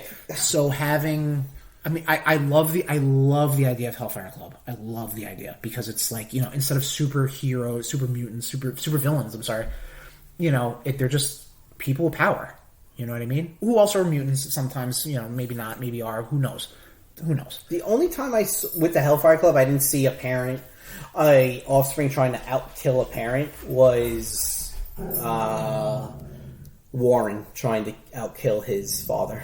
They do that a lot too. Like I know in that flashback they were like, "Here's all the names of the Hellfire members," and it's like Stark and you see all these like other Marvel comic names. Yeah. Like I get that, but it's like I said, of course they would. I figured it was it's the Illuminati. I figured it'd be a fun book. Was it fun? Well, let's talk about the picture that disturbs you. Oh yes, okay, yeah, we'll talk about that. So. This is perfect trade. This is perfect trading the backs fodder because you read one thing. This is the arc where they go to the circus. This is the arc where Dog Logan shows up. Fucking A. This is when they go fight the Sentinel Factory. This is or they go to the Hellfire Academy. Like which is just do the evil. Not a fan of the Hellfire Academy. No. Alright, Chloe was barking. Hellfire Academy, not a fan of. The whole thing with the Brood. So the Brood comes in to... they're trying to get... I don't even... Oh, okay, no. They were put there by a villain called Starblood. Dr. Starblood. That classic X-Men villain. Yeah, you know, that old chestnut. To get Brew because he's a good Brood, and that's not normal. Because he's considered a mutant, I think. So what happens is Kitty Pryde... Sorry, Catherine Pryde. I think she was going by Kitty in this. Well, her birth name is Catherine. She's going by Kitty in this. She doesn't go by Catherine until... Tom, if I show you that if anyone Hank McCoy calls her Catherine, I'm going to slap you in the face. He's actually calling her Kitty. So, okay, fine. I didn't say anything about you slapping me. Come on! So anyway, yeah, she's preggers with 1,000 fucking brood, Like baby brood. Like a spider mama.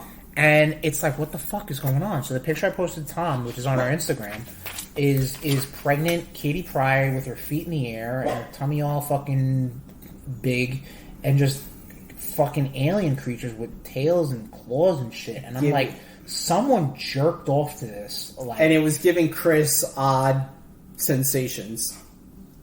they were odd, I'll tell you that much. But like, not to kink shame, but like, what is going on? Like, someone was just like, hot girl, pregnant, legs in the air, lack of clothes, aliens, and she's pregnant. That's 6 kinks right there. And this was on this. You could get this at a newsstand next to fucking highlights for kids. Tom, Well, they gotta learn somehow, right?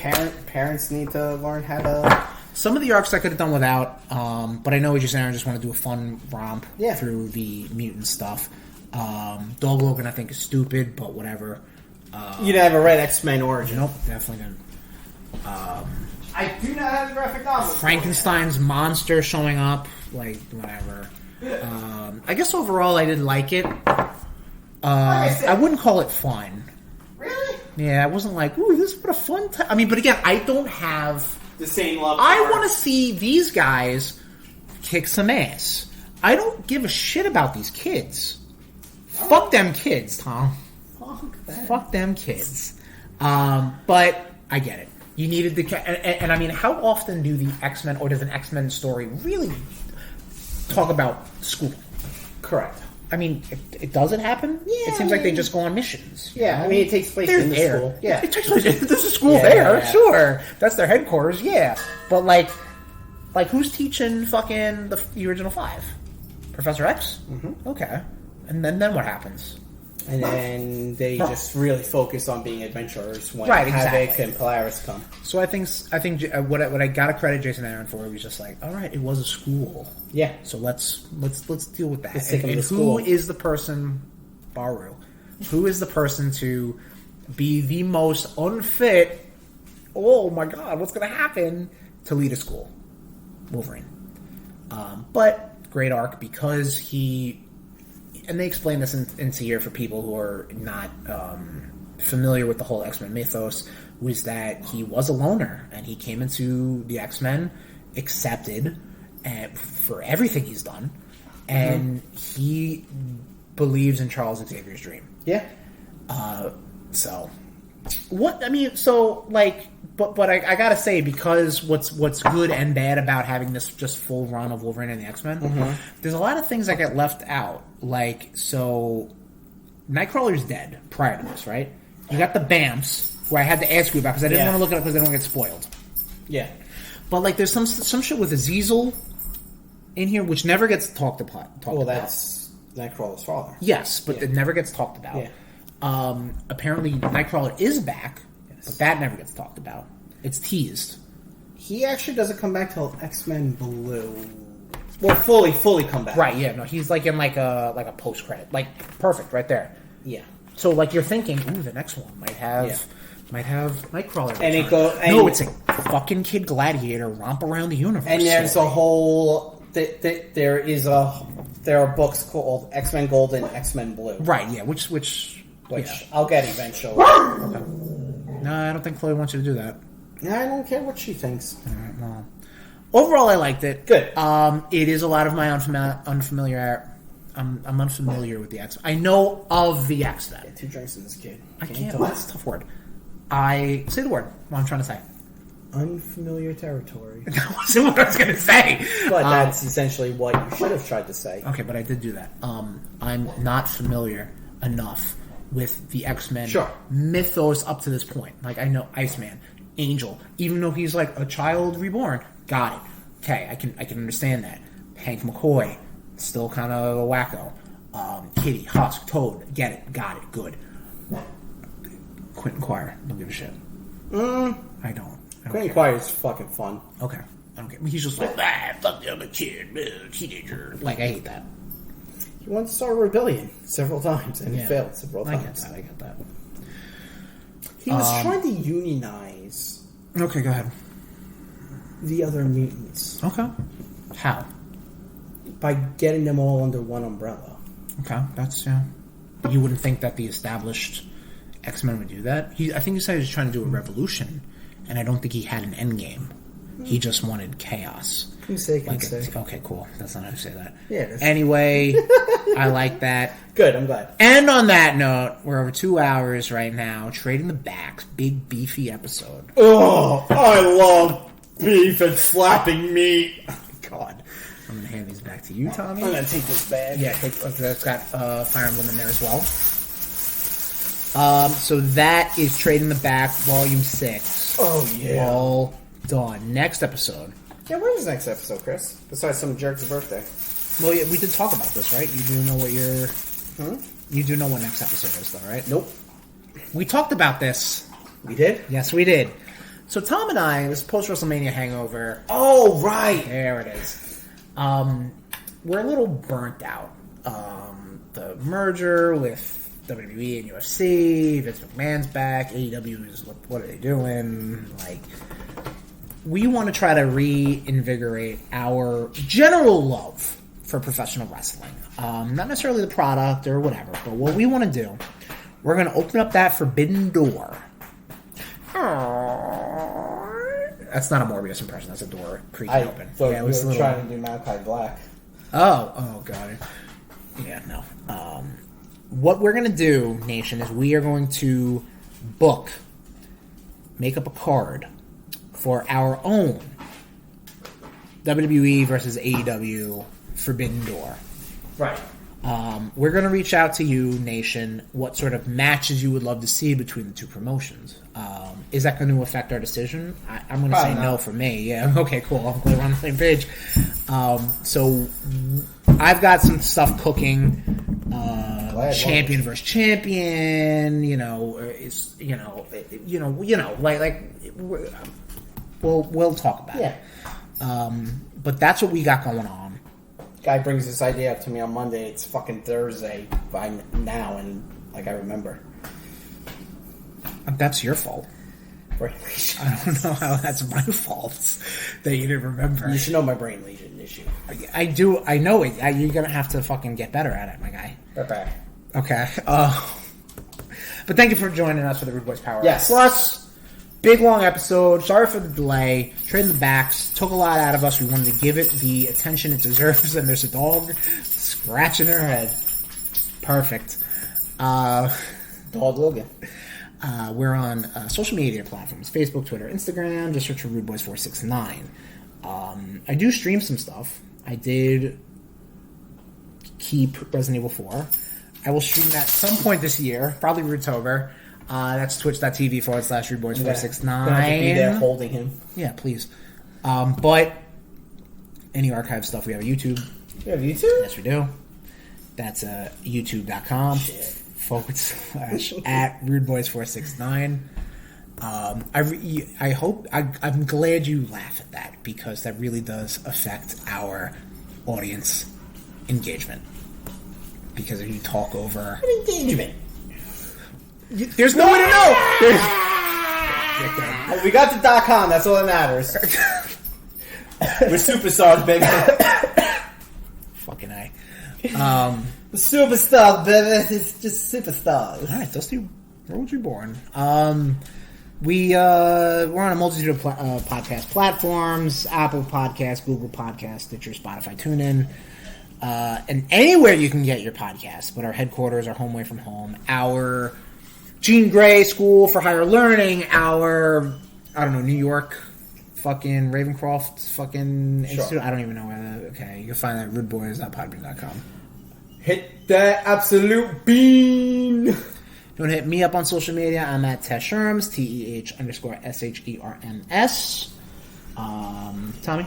If you want to get me, Brett Radner, this is more for you, you fucking piece of shit. That was hours ago, too. Tommy_Cash 80, and that's Cash with a K, you fucking no talent prick. You hack. You fucking has-been. That'll do it for the RudeBoyz Power Hour Plus. Bye. Next episode, AW, WWE, Forbidden Door. New Japan. Whoa, you don't like that. New Japan will be involved. No, they won't. Yes, they will. No, they won't. Chloe doesn't like that idea. This has been a presentation of the RudeBoyz Podcast Network. Oops.